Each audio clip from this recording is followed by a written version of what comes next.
ನಮಸ್ಕಾರ ವೀಕ್ಷಕರೇ, ಯುಗಫಲ ವಿಶೇಷ ಕಾರ್ಯಕ್ರಮಕ್ಕೆ ಸ್ವಾಗತ. ನಾನು ವಸಂತ್. ನಾಡಿನ ಸಮಸ್ತ ವೀಕ್ಷಕರಿಗೆ ಯುಗಾದಿ ಹಬ್ಬದ ಹಾರ್ದಿಕ ಶುಭಾಶಯಗಳು.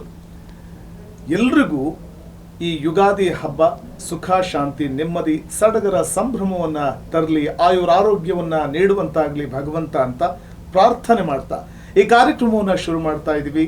ಹಿಂದೂಗಳ ಹೊಸ ವರ್ಷ ಯುಗಾದಿಯ ಈ ಸಂಭ್ರಮ ಕುರಿತಾಗಿ ನಾವು ಇವತ್ತು ಮಾತಾಡ್ತಾ ಹೋಗ್ತಿದ್ದೀವಿ. ನನ್ನ ಜೊತೆ ವಿಶೇಷ ಅತಿಥಿ ಇದ್ದಾರೆ, ಖ್ಯಾತ ಜ್ಯೋತಿಷ್ಯರು, ಸರ್ವ ಸಾಧಕರು, ಶ್ರೀ ಹರಿಶಾಸ್ತ್ರಿ ಗುರುಜಿ. ಅವ್ರನ್ನ ಕಾರ್ಯಕ್ರಮಕ್ಕೆ ವೆಲ್ಕಮ್ ಮಾಡ್ಕೊಳ್ಳೋಣ. ನಮಸ್ತೆ ಗುರುಜಿ, ಕಾರ್ಯಕ್ರಮಕ್ಕೆ ಸ್ವಾಗತ. ಹಾಗೆ ಯುಗಾದಿ ಹಬ್ಬದ ಹಾರ್ದಿಕ ಶುಭಾಶಯಗಳು ತಮಗೆ. ನಮಸ್ಕಾರಪ್ಪ. ಇನ್ನ ಯುಗಾದಿ ಹಬ್ಬ ಅಂತಂದಾಗ ಅದರ ಸಂಭ್ರಮ ಸಡಗರ ಹೇಳುತ್ತಿರೋದು. ಯುಗಾದಿ ಅಂದ್ರೆ ಏನು, ಯುಗಾದಿ ಮಹತ್ವ ತಿಳಿಸ್ಕೊಡಿ. ಹಾಗೇನೆ ಯುಗಾದಿಯನ್ನು ಯಾಕೆ ಆಚರಿಸ್ತೀವಿ ಆ ಬಗ್ಗೆ ಮಾಹಿತಿಯನ್ನು ನಮ್ಮ ವೀಕ್ಷಕರಿಗೆ ತಿಳಿಸ್ಕೊಡಿ ಗುರುಗಳೇ.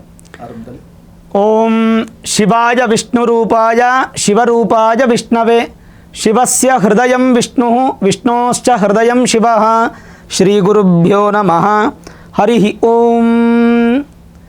ಯುಗಾದಿ ಹಬ್ಬ ಅಂತಂದ್ರೆ ಒಂದು ಸಂಭ್ರಮ ಮತ್ತು ಸಡಗರ ಅಂತ ಹೇಳ್ತೀವಿ. ಸ್ವಾಭಾವಿಕವಾಗಿ ಯುಗಾದಿಯನ್ನು ನಾವು ನೂತನ ಸಂವತ್ಸರ ಅಂತ ಕರೆಯುವಂಥದ್ದು ವಾಡಿಕೆ. ಹಿಂದಿನಿಂದಲೂ ಅದೇ ವಾಡಿಕೆ ನಮ್ಮಲ್ಲಿ ಬಂದಿರತಕ್ಕಂಥದ್ದು. ನಮ್ಮ ಹಿರಿಯರು ಏನು ಮಾಡಿದಾರೋ ನಮಗದನ್ನು ತಿಳಿಸ್ಕೊಡ್ತಾ ಬಂದರು, ನಾವು ಅದನ್ನು ಮಾಡ್ತಾ ನಮ್ಮ ಮುಂದಿನ ಪೀಳಿಗೆಗೆ ಅದನ್ನು ಮಾಡಿಸ್ತಾ ಇದ್ದೀವಿ. ಯುಗಾದಿ ಹಬ್ಬವನ್ನು ಯಾಕೆ ನಾವು ಆಚರಣೆ ಮಾಡಬೇಕು, ಇದರ ಮಹತ್ವ ಏನು ಅಂದರೆ, ಯುಗ ಅಂತಂದರೆ ಅದಕ್ಕೆ ಅರ್ಥ ಇದೆ ನೋಡಿ. ಆದಿ ಮತ್ತು ಯುಗ ಎರಡು ಪ್ರಶ್ನೆಗೆ ಬಹಳ ಉತ್ತರಗಳಿದೆ. ತುಂಬ ದೊಡ್ಡ ಪುರಾಣದ ಕಥೆ ಹಿನ್ನೆಲೆ ಇದು. ನಾವು ಸಂಕ್ಷಿಪ್ತವಾಗಿ ಇದನ್ನೆಲ್ಲರಿಗೂ ತಿಳಿಸೋದಾದರೆ, ಮೊದಲಿಗೆ ನಾಡಿನ ಸಮಸ್ತ ವೀಕ್ಷಕರಿಗೂ ಯುಗಾದಿ ಹಬ್ಬದ ಹಾರ್ದಿಕ ಶುಭಾಶಯಗಳನ್ನು ಹೇಳ್ತಾ, ಈ ಯುಗಾದಿ ನಿಮ್ಮ ಜೀವನದಲ್ಲಿ ಸಡಗರ, ಸಂಭ್ರಮ, ಸಂತೋಷ, ಸುಖ ಎಲ್ಲವೂ ಕೂಡ ಪ್ರಾಪ್ತಿಯಾಗಲಿ ಅಂತ ಪ್ರಾರ್ಥನೆ ಮಾಡ್ತಾ, ಯುಗಾದಿ ಅಂದರೆ ಏನರ್ಥ, ಯುಗದ ಆರಂಭ ಅಂತ ನಾವು ಹೇಳ್ತೀವಿ. ಈಗ ಪ್ರತಿಯೊಂದಕ್ಕೂ ಆರಂಭ, ಮಧ್ಯ, ಅಂತ್ಯ ಅನ್ನುವಂಥದ್ದು ಬೇಕು. ಅದು ಪ್ರಕೃತಿಗಾಗಲಿ ಮನುಷ್ಯನಿಗಾಗಲಿ ಪ್ರತಿಯೊಂದಕ್ಕೂ ಬೇಕಾಗುತ್ತೆ. ಹಾಗಾಗಿ ನಮ್ಮ ಜೀವನದ ಆರಂಭಕ್ಕೋಸ್ಕರ ನಾವು ಯುಗಾದಿ ಹಬ್ಬವನ್ನು ಆಚರಣೆ ಮಾಡುವಂಥದ್ದು. ವರ್ಷವಿಡೀ ನಮಗೆ ಸುಖ ದುಃಖ ಅನ್ನುವಂಥದ್ದು ಇದ್ದೇ ಇರುತ್ತೆ. ಪ್ರತಿಯೊಬ್ಬರು ಸುಖದಲ್ಲೇ ಇರಬೇಕಂದ್ರೂ ಭಗವಂತ ಒಪ್ಪಲ್ಲ, ಪ್ರತಿಯೊಬ್ಬರು ದುಃಖದಲ್ಲೇ ಇರಬೇಕಂದ್ರೂ ಕೂಡ ಭಗವಂತ ಒಪ್ಪಲ್ಲ. ಹಾಗಾಗಿ ಸುಖ ದುಃಖಗಳು ಎರಡೂ ಮಿಶ್ರಮವಾಗಿ ಬರುವಂಥದ್ದು ಮನುಷ್ಯನ ಜೀವನ. ಮನುಷ್ಯ, ಪ್ರಾಣಿ, ಪಕ್ಷಿ ಪ್ರತಿಯೊಂದಕ್ಕೂ ಅದು ಅಪ್ಲಿಕೇಬಲ್ ಆಗುತ್ತೆ. ಹಾಗಿದ್ದಾಗ ಈ ಯುಗಾದಿ ಹಬ್ಬ ಅನ್ನೋದು ಮೊದಲನೇ ದಿನದ ಆಚರಣೆ. ಆ ಸಂಭ್ರಮ ಸಡಗರ ಹೇಗಿರಬೇಕು ಅನ್ನುವಂಥದ್ದನ್ನ ಬಹಳ ವಿಸ್ತಾರವಾಗಿ ನಮ್ಗೆ ತಿಳಿಸ್ಕೊಟ್ಟಿದ್ದಾರೆ. ಅದರಲ್ಲಿ ಕೆಲವೊಂದೆಲ್ಲ ಇಂಪಾರ್ಟೆನ್ಸ್ ತಿಳಿಸ್ತೀನಿ ನಾನು. ಯುಗಾದಿ ಹಬ್ಬದ ಆಚರಣೆನೇ ಒಂದು ವಿಶೇಷ. ಯಾವ ಥರ ಇರಬೇಕು, ಬೆಳಗ್ಗೆ ಬೇಗ ಎದ್ದೇಳಬೇಕು ನಾವು. ಅಂದರೆ ನಮ್ಮಲ್ಲಿ ಬ್ರಾಹ್ಮಿ ಮುಹೂರ್ತಕ್ಕೆ ಭಾಳ ಪ್ರಾಶಸ್ತ್ಯವಾದಂಥ ಒಂದು ಸಮಯ ಇದೆ. ಬೆಳಗ್ಗೆ 4:15 6 ಪ್ರತಿದಿನ ಇದೇ ಸಮಯದಲ್ಲಿ ಎದ್ದೇಳಬೇಕು ಬಿಡಿ ನಾವು, ಆದರೆ ಕನಿಷ್ಠ ಪಕ್ಷ ಹಬ್ಬದ ದಿನ ಆದರೂ ಎದ್ದೇಳೋಣ. ಯುಗಾದಿ ಹಬ್ಬದ ದಿನ ಬ್ರಾಹ್ಮಿ ಮುಹೂರ್ತದಲ್ಲಿ ಎದ್ದೇಳಬೇಕು. ಸೂರ್ಯೋದಯ ಸಮಯಕ್ಕೆ ನಾವು ಒಂದು ಅಭ್ಯಂಗನ ಸ್ನಾನ ಮಾಡಿ, ಸ್ನಾನ ಮುಗಿದ ನಂತರ ನೂತನ ವಸ್ತ್ರ ಕಡ್ಡಾಯ. ಹೊಸ ವಸ್ತ್ರವನ್ನು ಖಂಡಿತ ಧರಿಸಲೇಬೇಕು, ಯಾಕಂದರೆ ನಮಗಿದು ಹೊಸ ವರ್ಷ. ನಮಗೆ ನೋಡಿ, ಹೊಸ ವರ್ಷ ಅನ್ನುವಂಥದ್ದು ಮಾರ್ಚ್ ತಿಂಗಳು, ಏಪ್ರಿಲ್ ತಿಂಗಳಲ್ಲಿ ಸಾಧಾರಣವಾಗಿ ಬರುತ್ತೆ. ಈ ವರ್ಷ ನಮಗೆ 19ನೇ ತಾರೀಕು ಮಾರ್ಚ್ ತಿಂಗಳಲ್ಲಿ ಬಂದಿದೆ. ಈ ಹಬ್ಬ ಅನ್ನುವಂಥದ್ದು ನಮಗೆ ನಿರ್ದಿಷ್ಟವಾದ ಇಂಗ್ಲೀಷ್ ದಿನಾಂಕದಲ್ಲಿ ಬರೋದಿಲ್ಲ. ಈಗ ನ್ಯೂ ಇಯರ್ ಸೆಲೆಬ್ರೇಷನ್ ನಾವು ಮಾಡ್ತೀವಿ ಜನವರಿ 1 ಅಂತ ಮಾಡ್ತೀವಿ. ಹಾಗಿಲ್ಲ, ನಮಗೆ ತಿಥಿ, ವಾರ, ನಕ್ಷತ್ರ, ಯೋಗ, ಕರಣಗಳನ್ನು ಅವಲಂಬನೆ ಮಾಡಿ ಪಂಚಾಂಗದ ಆದ್ಯಂತ ಅಧಿಕ ಮಾಸ, ಪಕ್ಷಗಳನ್ನು ಇವೆಲ್ಲವನ್ನು ನೋಡಿ ಒಂದು ಯುಗಾದಿ ಹಬ್ಬದ ತಿಥಿಯನ್ನು ಅನುಸಾರವಾಗಿ ಅಮಾವಾಸ್ಯೆಯ ನಂತರ ದಿನ ಪಾಡ್ಯ, ಪ್ರತಿಪತ್ ಅಂತಕ್ಕಂಥದ್ದು ಬರುತ್ತೆ ನಮಗೆ. ಹಾಗಾಗಿ ಈ ಹಬ್ಬದ ದಿನ ಬೆಳಗ್ಗೆ ಎದ್ದು ನಾವು ಸ್ನಾನ ಮಾಡಿಕೊಂಡು ನೂತನ ವಸ್ತ್ರವನ್ನು ಕಡ್ಡಾಯವಾಗಿ ಧರಿಸ್ಕೊಂಡು ಮನೆಯಲ್ಲಿ ಒಂದು ವಿಶೇಷ ಪೂಜೆಯನ್ನು ಮಾಡಿ, ಪೂಜೆಯ ನಂತರ ಹಿರಿಯರಿಂದ ಆಶೀರ್ವಾದ ತಗೊಳ್ಳುವಂಥದ್ದು. ಇದು ಯುಗಾದಿ ಹಬ್ಬ ಅಂತಕ್ಕಂಥ ಒಂದು ಮಹತ್ವದ ಹೆಸರಿಗಿರ್ತಕ್ಕಂಥ ಅರ್ಥ ವಸಂತ್. ಇನ್ನು ಯುಗಾದಿ ಹಬ್ಬ ಅಂತಂದಾಗ ನಾವು ನೋಡ್ತೀವಿ ಹಳ್ಳಿಗಳಲ್ಲಿ, ಮನೆಗಳಲ್ಲಿ, ನಗರ ಪ್ರದೇಶ ಇರ್ಬೋದು ಅಥವಾ ಹಳ್ಳಿಗಳಿರ್ಬೋದು, ತಳಿರು ತೋರಣಗಳಿಂದ ಸಿಂಗರಿಸೋದು, ಹೊಸ್ತಿಲನ್ನು, ಹಾಗೆಯೇ ಪೂಜೆ ಪುನಸ್ಕಾರಗಳನ್ನು ಮಾಡುವಂಥದ್ದು ನಾವು ಕಾಣ್ತೇವೆ. ದೇಗುಲಗಳಲ್ಲಿ ನಡೆಯುವಂಥ ಪೂಜೆ ಪುನಸ್ಕಾರಗಳು ಮತ್ತು ಮನೆಯಲ್ಲಿ ನಡೆಯುವಂಥ ಪೂಜೆ ಪುನಸ್ಕಾರಗಳು, ಅದರ ವಿಶೇಷತೆ, ಹೇಗೆ ಪೂಜೆಗಳನ್ನು ಮಾಡಬೇಕು, ಅದ್ರ ಬಗ್ಗೆನೂ ತಿಳಿಸ್ಕೊಡಿ ವೀಕ್ಷಕರು. ಬಹಳ ಮುಖ್ಯವಾದ ಪ್ರಶ್ನೆ ಕೇಳಿದ್ರಿ. ಸುಮಾರು ಜನಕ್ಕೆ ಈ ಗೊಂದಲ ಇರುತ್ತೆ. ಯಾಕೆ ಗೊಂದಲ ಅಂದರೆ, ಮನೆಯಲ್ಲಿ ಮಾಡುವಂತಹ ಕ್ರಮ ಏನು, ದೇವಸ್ಥಾನದಲ್ಲಿ ಆಚರಣೆ ಮಾಡುವಂತಹ ಒಂದು ಪದ್ಧತಿ ಏನು ಅನ್ನೋಂಥದ್ದು ಪ್ರತಿಯೊಬ್ಬರು ತಿಳ್ಕೊಳ್ಳೇಬೇಕು. ಈಗ ಮನೆಯನ್ನು ನಾವು ಶುದ್ಧಿ ಮಾಡಲೇಬೇಕು. ಶುದ್ಧಿ ಮಾಡಿ ಮನೆ ಮುಂದೆ ಸಾರಿಸಿ ಗುಡಿಸಿ ರಂಗೋಲಿಯನ್ನು ಹಾಕುವಂಥದ್ದು. ಸರಿ, ಈಗ ಇತ್ತೀಚಿನ ಒಂದು ಸಿಟಿಗಳ ಒಂದು ಜೀವನವನ್ನು ಹೊತ್ಕೊಂಡು ಹೋಗ್ಬಿಟ್ಟಿದ್ದೀವಿ. ಸಾರಿಸೋದಕ್ಕೆ, ಗುಡಿಸೋದಕ್ಕೆ, ರಂಗೋಲಿ ಹಾಕೋದಕ್ಕೆ ಕೂಡ ನಮಗೆ ಜಾಗ ಇಲ್ಲ. ಆದರೂ ನಮ್ಮ ಹೆಣ್ಣು ಮಕ್ಕಳು ಭಕ್ತಿನ ಬಿಟ್ಟಿಲ್ಲ. ಕನಿಷ್ಠ ಪಕ್ಷ ಹೊಸಲು ಮುಂದೆ ಚಿಕ್ಕದಾಗಾದರೂ ರಂಗೋಲಿ ಹಾಕ್ತಾರೆ. ಸರಿ, ಅವರು ಶಕ್ತಿಯಾನುಸಾರ ಆ ಸಮಯಕ್ಕೆ ಅನುಕೂಲವಾಗಿ ಅವ್ರಿಗೆ ಎಷ್ಟು ಸಾಧ್ಯವಾಗುತ್ತೋ ಅಷ್ಟು ರಂಗೋಲಿಯನ್ನು ಬಿಟ್ಟು ಹೊಸಲನ್ನು ಪೂಜೆ ಮಾಡಿ ಮಾವಿನ ತೋರಣವನ್ನು ಕಡ್ಡಾಯವಾಗಿ ಕಟ್ಟಬೇಕು. ಯಾಕೆಂದರೆ ಈ ಮಾವು ಚಿಗುರೋ ಕಾಲನೇ ನಮಗೆ ವಸಂತ ಕಾಲ. ಹಾಗಾಗಿ ಈ ವಸಂತ ಕಾಲ ಅನ್ನುವಂಥದ್ದೇ ಭಾಳ ಶ್ರೇಷ್ಠವಾದಂಥ ಮೊದಲನೇ ದಿನನ, ವಸಂತ ಕಾಲದ ಮೊದಲನೇ ದಿನನೇ ಯುಗಾದಿ ಹಬ್ಬ. ವಸಂತ, ನಿಮ್ಮ ಹೆಸರು ವಸಂತ ಇದೆ. ವಸಂತ ಕಾಲ ಅಂತಂದ್ರೇ ನಮಗೆ ಚಿಗುರುವ ಕಾಲ ಅಂತ ಅರ್ಥ. ಹಾಗಾಗಿ ಮಾವಿನ ಒಂದು ತೋರಣವನ್ನು ಕಟ್ಟಿ ಹಬ್ಬದ ವಾತಾವರಣ ಸೃಷ್ಟಿ ಮಾಡಿಕೊಂಡು ಮನೆಯಲ್ಲಿ ನೀವೇನು ದೇವರ ವಿಗ್ರಹಗಳನ್ನು ಇಟ್ಟಿದ್ದೀರಾ, ಫೋಟೋಗಳನ್ನಿಟ್ಟಿದ್ದೀರಾ, ಫೋಟೋನೆಲ್ಲ ಒರೆಸಿ ಶುದ್ಧಿ ಮಾಡಿ ಅರಿಶಿನ ಕುಂಕುಮ ಇಟ್ಟು ವಿಗ್ರಹಗಳಿಗೆ ಅಭಿಷೇಕ ಮಾಡಿ ಹೂವಿನ ಅಲಂಕಾರವನ್ನು ಮಾಡಿ ಏನು ನೀವು ನೈವೇದ್ಯ ಮಾಡಿರ್ತೀರೋ ನೈವೇದ್ಯವನ್ನಿಟ್ಟು ದೇವರಿಗೆ ಆರತಿಯನ್ನು ಮಾಡಿ ಹಿರಿಯರಿಂದ ಆಶೀರ್ವಾದ ತಗೊಳ್ಳುವಂಥದ್ದು ಇದೊಂದು ಮನೆಯಲ್ಲಿ ಮಾಡುವಂಥ ಪದ್ಧತಿ. ಅದೇ ದೇವಸ್ಥಾನದಲ್ಲಿ ಹಾಗಲ್ಲ. ದೇವಸ್ಥಾನದಲ್ಲಿ ಆಯಾ ದೇವಸ್ಥಾನದ ಆಗಮೋಕ್ತ ಪದ್ಧತಿ ಪ್ರಕಾರ ಅಲ್ಲಿ ಪೂಜೆಗಳು ನಡೆಯುತ್ತೆ. ವಿಷ್ಣು ದೇವಸ್ಥಾನದಲ್ಲಿ ವಿಷ್ಣು ಪಂಚಾಯತನ ಆಗುತ್ತೆ, ಶಿವ ದೇವಸ್ಥಾನದಲ್ಲಿ ಶಿವ ಪಂಚಾಯತನ, ಹೀಗೆ ಆಯಾ ದೇವಸ್ಥಾನದ ಪದ್ಧತಿ ಪ್ರಕಾರ ಅಭಿಷೇಕ. ಹೇಗೂ ನೂತನ ಸಂವತ್ಸರ ಅಂತ ಒಂದು ಎಲ್ಲರಿಗೂ ಒಳ್ಳೆಯದಾಗಲಿ ಅಂತ ರಾಜ್ಯಕ್ಕೆ, ರಾಷ್ಟ್ರಕ್ಕೆ, ರಾಷ್ಟ್ರದ ಒಂದು ರಾಜನಿಗೆ ಒಳ್ಳೆಯದಾಗಲಿ ಅಂತ ಒಂದು ಹೋಮವನ್ನು, ಯಜ್ಞವನ್ನು ಮಾಡುವಂಥದ್ದು. ಹಾಗೆ ಅಭಿಷೇಕವನ್ನು ಮಾಡಿ ವಿಶೇಷವಾಗಿ ಅನ್ನವನ್ನು ದಾನ ಮಾಡುವಂಥದ್ದು. ಇದೆಲ್ಲ ದೇವಸ್ಥಾನದ ಪದ್ಧತಿ. ಮನೆವರೆಗೂ ನಾವು ಭಾಳ ಶಾಸ್ತ್ರೀಯವಾಗಿ ಕಟ್ಟುಬದ್ಧಾಗಿ ಭಕ್ತಿಯನ್ನು ತೋರ್ಪಡೆ ಮಾಡಿಕೊಳ್ಳುವಂಥದ್ದು.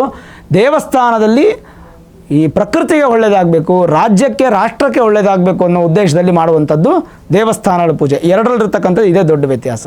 ಇನ್ನು ನಾವು ಯುಗಾದಿ ಅಂತ ಬಂದಾಗ ಪೌರಾಣಿಕ ಐತಿಹ್ಯ ಏನಾದರೂ ಇದೆಯಾ, ಒಂದು ಪುರಾಣದ ಹಿನ್ನೆಲೆ, ಆ ಬಗ್ಗೆ ತಿಳಿಸ್ಕೊಡಿದ್ರಲ್ಲ? ಸುಮಾರು ಜನಕ್ಕೆ ಈ ವಿಚಾರ ಗೊತ್ತೇ ಇಲ್ಲ. ಈಗ ನೋಡಿ, ನಾವು ವರಮಹಾಲಕ್ಷ್ಮಿ ಹಬ್ಬಕ್ಕೆ ಲಕ್ಷ್ಮಿಯನ್ನು ಪೂಜೆ ಮಾಡ್ತೀವಿ. ಹಾಗೆ ಗಣಪತಿ ಹಬ್ಬಕ್ಕೆ ಗಣಪತಿಯನ್ನು ಆರಾಧನೆ ಮಾಡ್ತೀವಿ. ಆಯಾ ಹಬ್ಬಕ್ಕೆ ಆಯಾ ದೇವತೆಗಳಿದ್ದಾರೆ ಮಾಡ್ತೀವಿ. ಯುಗಾದಿಗೆ ಯಾವ ದೇವತೆಯನ್ನು ಪೂಜಿಸ್ತೀವಿ? ಹೌದು, ಭಾಳ ವಿಷಯ ಇದು ತಿಳಿಬೇಕೆಲ್ಲರೂ. ಯಾರು ಸುಮಾರು ಜನಕ್ಕೆ ಗೊತ್ತೇ ಇಲ್ಲ. ಸುಮ್ಮನೆ ಆಚರಣೆ ಮಾಡ್ತಾರೆ, ಬೇವು ಬೆಲ್ಲ ತಿಂದ್ಬಿಡ್ತಾರೆ, ದೊಡ್ಡವರ ಆಶೀರ್ವಾದ ತೊಗೊಂಡ್ಬಿಡ್ತಾರೆ ಅಷ್ಟೇ. ಆದರೆ ಯುಗಾದಿ ಹಬ್ಬಕ್ಕೆ ಯಾರು ದೇವರು ಅಂತಂದರೆ 5 ದೇವತೆಗಳು ಅಂತ ಹೇಳ್ತೀವಿ ನಾವು. ಏನು, ಯಾರು 5 ದೇವತೆ ಅಂದರೆ, ಈ ಯುಗಾದಿ ಅಂತಂದರೆ ಯುಗದ ಆರಂಭ. ಇದು ಈ ಪರಾಭವನಾಮ ಸಂವತ್ಸರ. ಈಗ ನಮಗೆ 19ನೇ ತಾರೀಕು ಮಾರ್ಚ್ ತಿಂಗಳು 2026ನೇ ತಾರೀಕು ನಮಗೆ ವಿಶ್ವಾವಸುನಾಮ ಸಂವತ್ಸರ ಮುಗಿದು ಪರಾಭವನಾಮ ಸಂವತ್ಸರ ಬರ್ತಾ ಇದೆ. ಈ ಪರಾಭವನಾಮ ಸಂವತ್ಸರದ ಆರಂಭವನ್ನು ನಾನು ನೀವು ನೋಡ್ತಾ ಇದ್ದೀವಿ, ಪ್ರಿಯ ವೀಕ್ಷಕರು ನೋಡ್ತಾ ಇದ್ದಾರೆ. ಆದರೆ ಎಷ್ಟೋ ವರ್ಷಗಳು, ಸಾವಿರಾರು ವರ್ಷಗಳ ಹಿಂದೆ ಯುಗಾದಿ ಹಬ್ಬ ಅನ್ನುವಂಥದ್ದೇ ವಿಶ್ವದ ಪ್ರಾರಂಭದ ದಿನ. ಅದನ್ನು ಪ್ರಾರಂಭ ಮಾಡಿದ್ದು ಯಾರು ಅಂತಂದರೆ ಬ್ರಹ್ಮ, ದ ಕ್ರಿಯೇಟರ್ ಅಂತ ಹೇಳ್ತೀವಿ. ಸೃಷ್ಟಿಕರ್ತ ಯಾರು ಅಂದರೆ ಬ್ರಹ್ಮ. ಹಾಗಾಗಿ ಮೊದಲನೇ ನಮಸ್ಕಾರ ಸಲ್ಲಿಸಬೇಕಾಗಿರ್ತಕ್ಕಂಥದ್ದು ಯಾರಿಗೆ ಅಂದರೆ ಬ್ರಹ್ಮದೇವನಿಗೆ. ಒಂದು ಮನೆಗೆ ಒಬ್ಬ ಯಜಮಾನ ಇದ್ದಾನೆ ಅಂತ ಇಟ್ಕೊಳ್ಳಿ, ದೇಶಕ್ಕೆ ಒಬ್ಬ ಯಜಮಾನ ಇದ್ದಾನೆ ಅಂತ ಇಟ್ಕೊಳ್ಳಿ, ಈ ವಿಶ್ವಕ್ಕೆ ಒಬ್ಬ ಯಜಮಾನ ಇರಬೇಕು. ಆ ವಿಶ್ವದ ಯಜಮಾನ ಯಾರು ಅಂದರೆ ಮಹಾವಿಷ್ಣು. ಅಂತಹ ಮಹಾವಿಷ್ಣು ನಮಗೆ ಸ್ಥಿತಿಕರ್ತ, ನಮ್ಮನ್ನು ಪಾಲನೆ ಮಾಡುವಂಥವನು. ಹಾಗಾಗಿ ಮಹಾವಿಷ್ಣುವನ್ನು ಆರಾಧನೆ ಮಾಡಬೇಕು. ಅದು ಬಿಟ್ಟರೆ ಮೂರನೇದು, ಪ್ರತಿಯೊಂದಕ್ಕೂ ಅಂತ್ಯ ಅನ್ನೋದು ಬೇಕಲ್ಲ. ಅಂತ್ಯಕ್ಕೆ ಯಾರೂ ಆಸೆ ಪಡೋದಿಲ್ಲ, ಆದರೆ ಪ್ರತಿಯೊಬ್ಬರಿಗೂ ಅಂತ್ಯ ಇದ್ದೇ ಇರುತ್ತೆ. ಇದು ಸೃಷ್ಟಿಯ ನಿಯಮ. ಹಾಗಾಗಿ ಆ ಅಂತ್ಯಕ್ಕೆ ಕಾರಣನಾಗಿರ್ತಕ್ಕಂಥವನು ಪರಮೇಶ್ವರ. ಹಾಗಾಗಿ ಪರಮೇಶ್ವರನ ಆರಾಧನೆ, ಸೃಷ್ಟಿ, ಸ್ಥಿತಿ, ಲಯ, ಈ ಮೂರಾಯಿತು. ಆಮೇಲೆ ನಾವೆಲ್ಲ ಸ್ವಾರ್ಥಿಗಳೇ. ಪ್ರತಿಯೊಬ್ಬರು ಕೂಡ ಹಣ ಸಂಪಾದನೆ ಮಾಡಬೇಕು, ಒಳ್ಳೆ ಮನೆ ಕಟ್ಟಬೇಕು, ಒಳ್ಳೆ ಕಾರ್ ತೊಗೊಳ್ಬೇಕು, ಹೀಗೆಲ್ಲ ಆಸೆ ಪಡೋರೆ. ಆದರೆ ಆಸೆಯ ಪ್ರಯತ್ನದಲ್ಲಿ ವಿಘ್ನಗಳು ಬರುತ್ತಲ್ಲ, ಆ ವಿಘ್ನಗಳನ್ನು ದೂರ ಮಾಡೋದಕ್ಕೆ ಗಣಪತಿಯನ್ನು ಆರಾಧನೆ ಮಾಡಬೇಕು. ಇನ್ನು ಮುಖ್ಯವಾಗಿ ನಾವೆಲ್ಲ ಸಂತೋಷವನ್ನು ಅನುಭವಿಸಬೇಕು ಅಂದರೆ ನಮ್ಮಲ್ಲಿ ಹಿರಣ್ಯ ಬೇಕು, ಅಂದರೆ ಧನ ಬೇಕು. ಅದಕ್ಕೆ ಐಶ್ವರ್ಯ ದೇವತೆ ಯಾರು ಅಂದರೆ ಶ್ರೀ ಮಹಾಲಕ್ಷ್ಮಿ. ಹಾಗಾಗಿ ಲಕ್ಷ್ಮಿಯನ್ನು ಆರಾಧನೆ ಮಾಡಬೇಕು. ಈ 5 ದೇವತೆಗಳನ್ನು ಆರಾಧನೆ ಮಾಡುವಂಥದ್ದೇ ಯುಗಾದಿ ಹಬ್ಬದ ಮಹತ್ವ. ಇದಲ್ಲದೆ ಅವರವರ ಮನೆ ದೇವರನ್ನು ಸ್ಮರಿಸ್ತಕ್ಕಂಥದ್ದು ಕೂಡ ಬಹಳ ಇಂಪಾರ್ಟೆಂಟ್ ಆಗಿರ್ತಕ್ಕಂಥ ವಿಚಾರ ಅಂತ ಹೇಳ್ಬೋದು. ಹಾಗಾಗಿ ಒಟ್ಟು 5 ಪ್ರಧಾನ ದೇವತೆಗಳನ್ನು ಪ್ರತಿಯೊಬ್ಬರು ಆರಾಧನೆ ಮಾಡಬೇಕು. ಅವರ ಅನುಗ್ರಹಕ್ಕೋಸ್ಕರ ಇದನ್ನು ಕಡ್ಡಾಯವಾಗಿ ಮಾಡಬೇಕಾಗುತ್ತೆ. ವಸಂತ್ ಗುರುಜಿ, ಇನ್ನು ಸಾಮಾನ್ಯವಾಗಿ ಯುಗಾದಿ ಅಂತ ಬಂದಾಗ ನಾವು ಬೇವು ಬೆಲ್ಲ ಅನ್ನುವಂಥದ್ದು ನಾವು ಬಹು ಸ್ಪಷ್ಟವಾಗಿ, ಮತ್ತು ಅದನ್ನು ಯಾವಾಗಲೂ ಕೂಡ ಬೇವು ಬೆಲ್ಲವನ್ನು ಯುಗಾದಿಯ ಸಂದರ್ಭದಲ್ಲಿ ಹಂಚುವಂಥದ್ದು, ತಿನ್ನುವಂಥದ್ದು ನಾವು ನೋಡ್ತೀವಿ. ಸೊ ಹಾಗಾಗಿ ಆ ಬೇವು ಬೆಲ್ಲಕ್ಕೆ ಯಾವ ರೀತಿಯ ಪ್ರಾಶಸ್ತ್ಯ ಯುಗಾದಿಯಲ್ಲಿ ನಾವು ಕೊಡಬೇಕಾಗುತ್ತೆ? ಬೇವು ಬೆಲ್ಲದ ವಿಶೇಷತೆ ಬಗ್ಗೆ ತಿಳಿಸಿ. ಹೌದು, ಬೇವು ಬೆಲ್ಲ ಅನ್ನುವಂಥದ್ದೇ ಎರಡರಲ್ಲೇ ಅರ್ಥ ಇದೆ ನಿಮಗೆ. ಒಂದು ಸಿಹಿ, ಇನ್ನೊಂದು ಕಹಿ. ನಾವೆಲ್ಲ ಸಣ್ಣ ಮಕ್ಕಳಿದ್ದಾಗ ಜಾಸ್ತಿ ಬೆಲ್ಲ ತೊಗೊಂಡು ಬೇವು ಸ್ವಲ್ಪ ತೊಗೊಂಡು ತಿಂತಾಯಿದ್ವಿ. ಯಾಕೆಂದರೆ ನಮ್ಗೆ ಅವಾಗ ಇದ್ರ ಮಹತ್ವ ಗೊತ್ತಿಲ್ಲ. ಹಿರಿಯರು ನಮಗೆ ತಿಳಿಸ್ತಾ ಇದ್ರು. ಆದರೂ ನಮಗೆ ಆಟ ಆಡೋ ವಯಸ್ಸು, ನಾಲಿಗೆ ರುಚಿ ಕಾಣುವಂಥ ವಯಸ್ಸು. ಬೇವು ಬೆಲ್ಲ ಅಂತಂದರೆ ಸುಖ ದುಃಖ, ಇದರಲ್ಲಿ ಅರ್ಥ ಇದೆ. ಹಗಲು ರಾತ್ರಿ, ಕೆಟ್ಟದ್ದು ಒಳ್ಳೆಯದು, ಪ್ರತಿಯೊಂದು ಕೂಡ ಸೂಚಿಸುತ್ತೆ ಬೇವು ಬೆಲ್ಲ.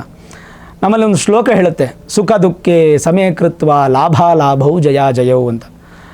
ಮನುಷ್ಯನಿಗೆ ಸುಖ ಬರಲಿ ದುಃಖ ಬರಲಿ ಅದನ್ನು ಸರಿಸಮಾನವಾಗಿ ಸ್ವೀಕಾರ ಮಾಡ್ತೀನಿ ಅಂತ ಪ್ರಾಮಿಸ್, ಪ್ರತಿಜ್ಞೆ, ಆಣೆ ಮಾಡುವಂಥದ್ದನ್ನು ಬೇವು ಬೆಲ್ಲ ಸ್ವೀಕಾರ ಅಂತ ಹೇಳ್ತೀವಿ ನಾವು. ಇದನ್ನು ಸುಮ್ಮನೆ ನಾವು ಎತ್ಕೊಂಡು ತಿನ್ಬಿಡೋದಲ್ಲ, ಹಿರಿಯರ ಕೈಯಿಂದನೇ ತೊಗೊಳ್ಬೇಕು. ಅದನ್ನು ಪ್ರಸಾದ ರೂಪದಲ್ಲಿ ಕೈ ನಾವು ಈ ಥರ ಚಾಚಿ ಇಟ್ಕೊಂಡ್ರೆ ಹಿರಿಯರು ಆ ಬೇವು ಬೆಲ್ಲವನ್ನು ಸಮಮಿಶ್ರಮವಾಗಿ, ಯಾವುದು ಹೆಚ್ಚಿಲ್ಲದೆ ಯಾವುದು ಕಮ್ಮಿ ಇಲ್ಲದೆ ಸಮಮಿಶ್ರವಾಗಿ ಅಂಗೈಗೆ ಈ ಜಾಗಕ್ಕೆ ಹಾಕ್ತಾರೆ. ಅದನ್ನು ನಾವು ಕೈಯಲ್ಲಿ ಇಟ್ಕೊಂಡು ಅದಕ್ಕೊಂದು ಸ್ತೋತ್ರ ಇದೆ, ಆ ಸ್ತೋತ್ರ ನಾನು ಹೇಳ್ಕೊಡ್ತೇನೆ. ಅದನ್ನು ಮನೆಯಲ್ಲಿ ಪಠಿಸ್ಕೊಂಡು ಕಣ್ಣು ಹೊತ್ಕೊಂಡು ಅದನ್ನು ಸ್ವೀಕಾರ ಮಾಡುವಂಥದ್ದು. ಸುಖ ದುಃಖೇ ಸಮಯಕೃತ್ವ. ಈ ಪರಾಭವ ನಾಮ ಸಂವತ್ಸರದಲ್ಲಿ ನನಗೆ ಸುಖ ಬರಲಿ, ಸುಖ ಬಂದಾಗ ನಾನು ತುಂಬ ಅತ್ಯಂತ ಸಂತೋಷ ಆಗಿ ಅಹಂಕಾರದಿಂದ ನಾನು ಮೆರೆಯಲ್ಲ. ದುಃಖ ಬಂದಾಗ ಅತ್ಯಂತ ಕುಗ್ಗಿ ನನ್ನ ಸಾವನ್ನು ನಾನು ನೋಡಲ್ಲ.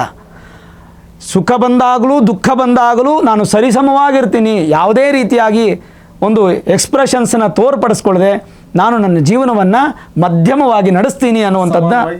ಹೌದು, ಸಮಾನತೆಯನ್ನು ತೋರುವಂಥದ್ದು ಈ ಒಂದು ಬೇವು ಬೆಲ್ಲದ ಮಿಶ್ರಣ. ಕೈಯಲ್ಲಿಟ್ಟುಕೊಂಡು ಹೇಳ್ಕೋಬೇಕು, ಶತಾಯುಹು ವಜ್ರ ದೇಹಾಯ ಸರ್ವ ಸಂಪತ್ ಕರಾಯ ಚ ಸರ್ವಾರಿಷ್ಟ ವಿನಾಶಾಯ ನಿಂಬಕಂ ದಳಭಕ್ಷಣಂ.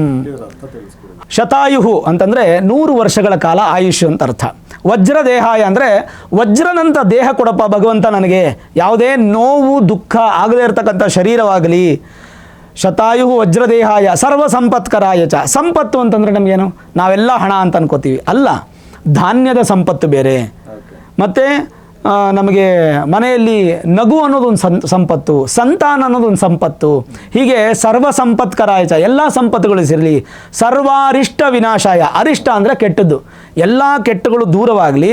ನಿಂಬಕಂ ದಳಭಕ್ಷಣಂ. ನಿಂಬ ಅಂತಂದರೆ ಎಲ್ಲರೂ ನಿಂಬೆ ಹಣ್ಣು ಅಂತ ತಗೋತಾರೆ. ನಿಂಬ ಅಂತಂದರೆ ಅದನ್ನು ಕಹಿ ಅಂತ ಅರ್ಥ ಸಂಸ್ಕೃತದಲ್ಲಿ. ಹಾಗಾಗಿ ಈ ಕಹಿಯನ್ನು ದಳವನ್ನು ನಾನು ಬೆಲ್ಲದ ಜೊತೆ ಸಮನಾಗಿ ಮಿಶ್ರಣ ಮಾಡಿ ತಿಂತೀನಿ ಅಂಥೇಳಿ ಈ ಸ್ತೋತ್ರವನ್ನು ಹೇಳ್ಕೊಂಡು ಕಣ್ಣು ಕೂತ್ಕೊಂಡು ತಿಂದು ತದನಂತರ ಹಿರಿಯರ ಹತ್ರ ಆಶೀರ್ವಾದ ತಗೊಳ್ಳುವಂಥದ್ದು. ಇದೇ ಮೂಲ ಪದ್ಧತಿ ಬೇವು ಬೆಲ್ಲಕ್ಕೆ ಇರ್ತಕ್ಕಂಥದ್ದು. ಯುಗಾದಿ ಹಬ್ಬದಲ್ಲಿ ನಾವು ಚಿಕ್ಕ ವಯಸ್ಸಿಂದ ನಾವು ನೋಡ್ಕೊಂಡು ಬಂದಂಗೆ ಅಭ್ಯಂಗನ ಸ್ನಾನ ಅನ್ನುವಂಥದ್ದು, ಅಂದರೆ ಎಣ್ಣೆ ಸ್ನಾನ ಮಾಡೋದು ಬಹಳ ವಿಶೇಷ. ಎಣ್ಣೆ ಸ್ನಾನ ಯುಗಾದಿ ಹಬ್ಬದ ದಿನ ಅಂತಂದಾಗ ಈಗಲೂ ಕೂಡ ನಾವು ಹಳ್ಳಿಗಾಡು ಪ್ರದೇಶಗಳಲ್ಲಿ ನೋಡ್ತೀವಿ. ಸೊ ಯಾಕೆ ಎಣ್ಣೆ ಸ್ನಾನ ಮಹತ್ವ ಪಡ್ಕೊಳ್ಳುತ್ತೆ ಅಂತ? ತೈಲಾಭ್ಯಂಗನ ಅಂತ ಇದಕ್ಕೆ ಹೆಸರು. ಅಭ್ಯಂಜನ ಸ್ನಾನ ಅನ್ನುವಂಥದ್ದು ಆಯುರ್ವೇದ ಶಾಸ್ತ್ರದಲ್ಲಿ ಅತ್ಯಂತ ಬಲಿಷ್ಠವಾದ ಒಂದು ಚಿಕಿತ್ಸೆ. ಇದನ್ನು ನಾವು ಯುಗದ ಆರಂಭದಲ್ಲಿ ಯಾಕೆ ಮಾಡ್ತೀವಿ ಅಂತಂದರೆ, ಈಗ ನಾನಾಗಲಿ ನೀವಾಗಲಿ ಸಣ್ಣ ವಯಸ್ಸಿನವ್ರು ಬೇಕಾದ್ರೆ ಚಿಕ್ಕ ಹುಡುಗರಾಗಿದ್ದಾಗ ನಮ್ಮನ್ನು ಮನೆಯಿಂದ ಹೊರಗಡೆ ಒಂದು ಚಿಕ್ಕ ಟೇಬಲ್ ಹಾಕಿ ಕೂಡಿಸಿ ನಮ್ಮ ತಂದೆಯವರು ಹಿರಿಯರು ತಲೆಯಿಂದ ಕಾಲವರೆಗೂ ಎಣ್ಣೆ ಹಚ್ಚಿಬಿಟ್ಟು ಸೂರ್ಯನ ಬಿಸಿಲಲ್ಲಿ ಕೂಡಿಸಿ ನಮಗೆಲ್ಲ ಬಿಸಿ ಬಿಸಿ ನೀರು ಸ್ನಾನ ಮಾಡಿಸಿ ಒಬ್ಬಟ್ಟನ್ನು ಮಾಡಿಸಿ ತಿನ್ನಿಸೋರು ತುಪ್ಪ ಹಾಕಿ. ಇದೆಲ್ಲ ನನಗೂ ಜ್ಞಾಪಕ ಇದೆ, ಪ್ರಿಯ ವೀಕ್ಷಕರಿಗೂ ಜ್ಞಾಪಕ ಇರುತ್ತೆ, ನೀವು ಅದನ್ನು ಅನುಭವಿಸಿರ್ತೀರ. ಯಾಕೆಂದರೆ ನಾವೊಂದು ಸ್ವಲ್ಪ ಹಳಬರಾಗಿದ್ದೀವಿ. ಇವತ್ತಿನ ಜನಕ್ಕೆ ಅದೆಲ್ಲ ಸ್ವಲ್ಪ ಕಡಿಮೆ ಆಗ್ತಾ ಹೋಗ್ತಾ ಇದೆ. ಆದರೆ ಅಭ್ಯಂಜನ ಸ್ನಾನ ಅನ್ನುವಂಥದ್ದು ಎಷ್ಟು ಮಹತ್ವ ಪಡ್ಕೊಂಡಿದೆ ಅಂತಂದರೆ, ಈಗ ಬೇವು ಬೆಲ್ಲ ತಿಂದು ನಾನು ಪ್ರಮಾಣವನ್ನು ಮಾಡಿಬಿಟ್ಟೆ. ಅಂದರೆ ಈ ಪರಾಭವ ನಾಮ ಸಂವತ್ಸರದಲ್ಲಿ ಏನು ಸುಖ ಆಗಲಿ ದುಃಖ ಆಗಲಿ ಎಲ್ಲನ ಸಮ ತೊಗೊತೀನಿ ಪ್ರಮಾಣ ಮಾಡಿ ಆಯಿತು.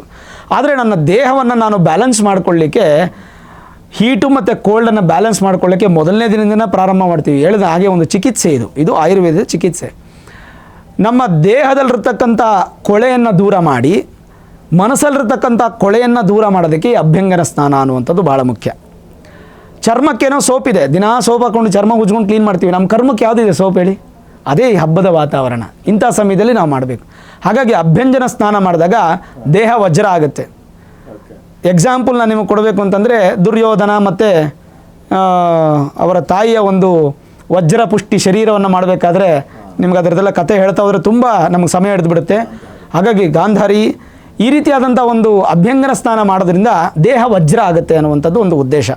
ಅದನ್ನು ಕೇವಲ ಸಂವತ್ಸರದ ಮೊದಲನೇ ದಿನ ಮಾಡೋದಲ್ಲ, ಪ್ರತಿ ಭಾನುವಾರನೂ ಮಾಡಬೇಕು ಅಥವಾ ತಿಂಗಳಿಗೊಮ್ಮೆ ಆದರೂ ಮಾಡಬೇಕು.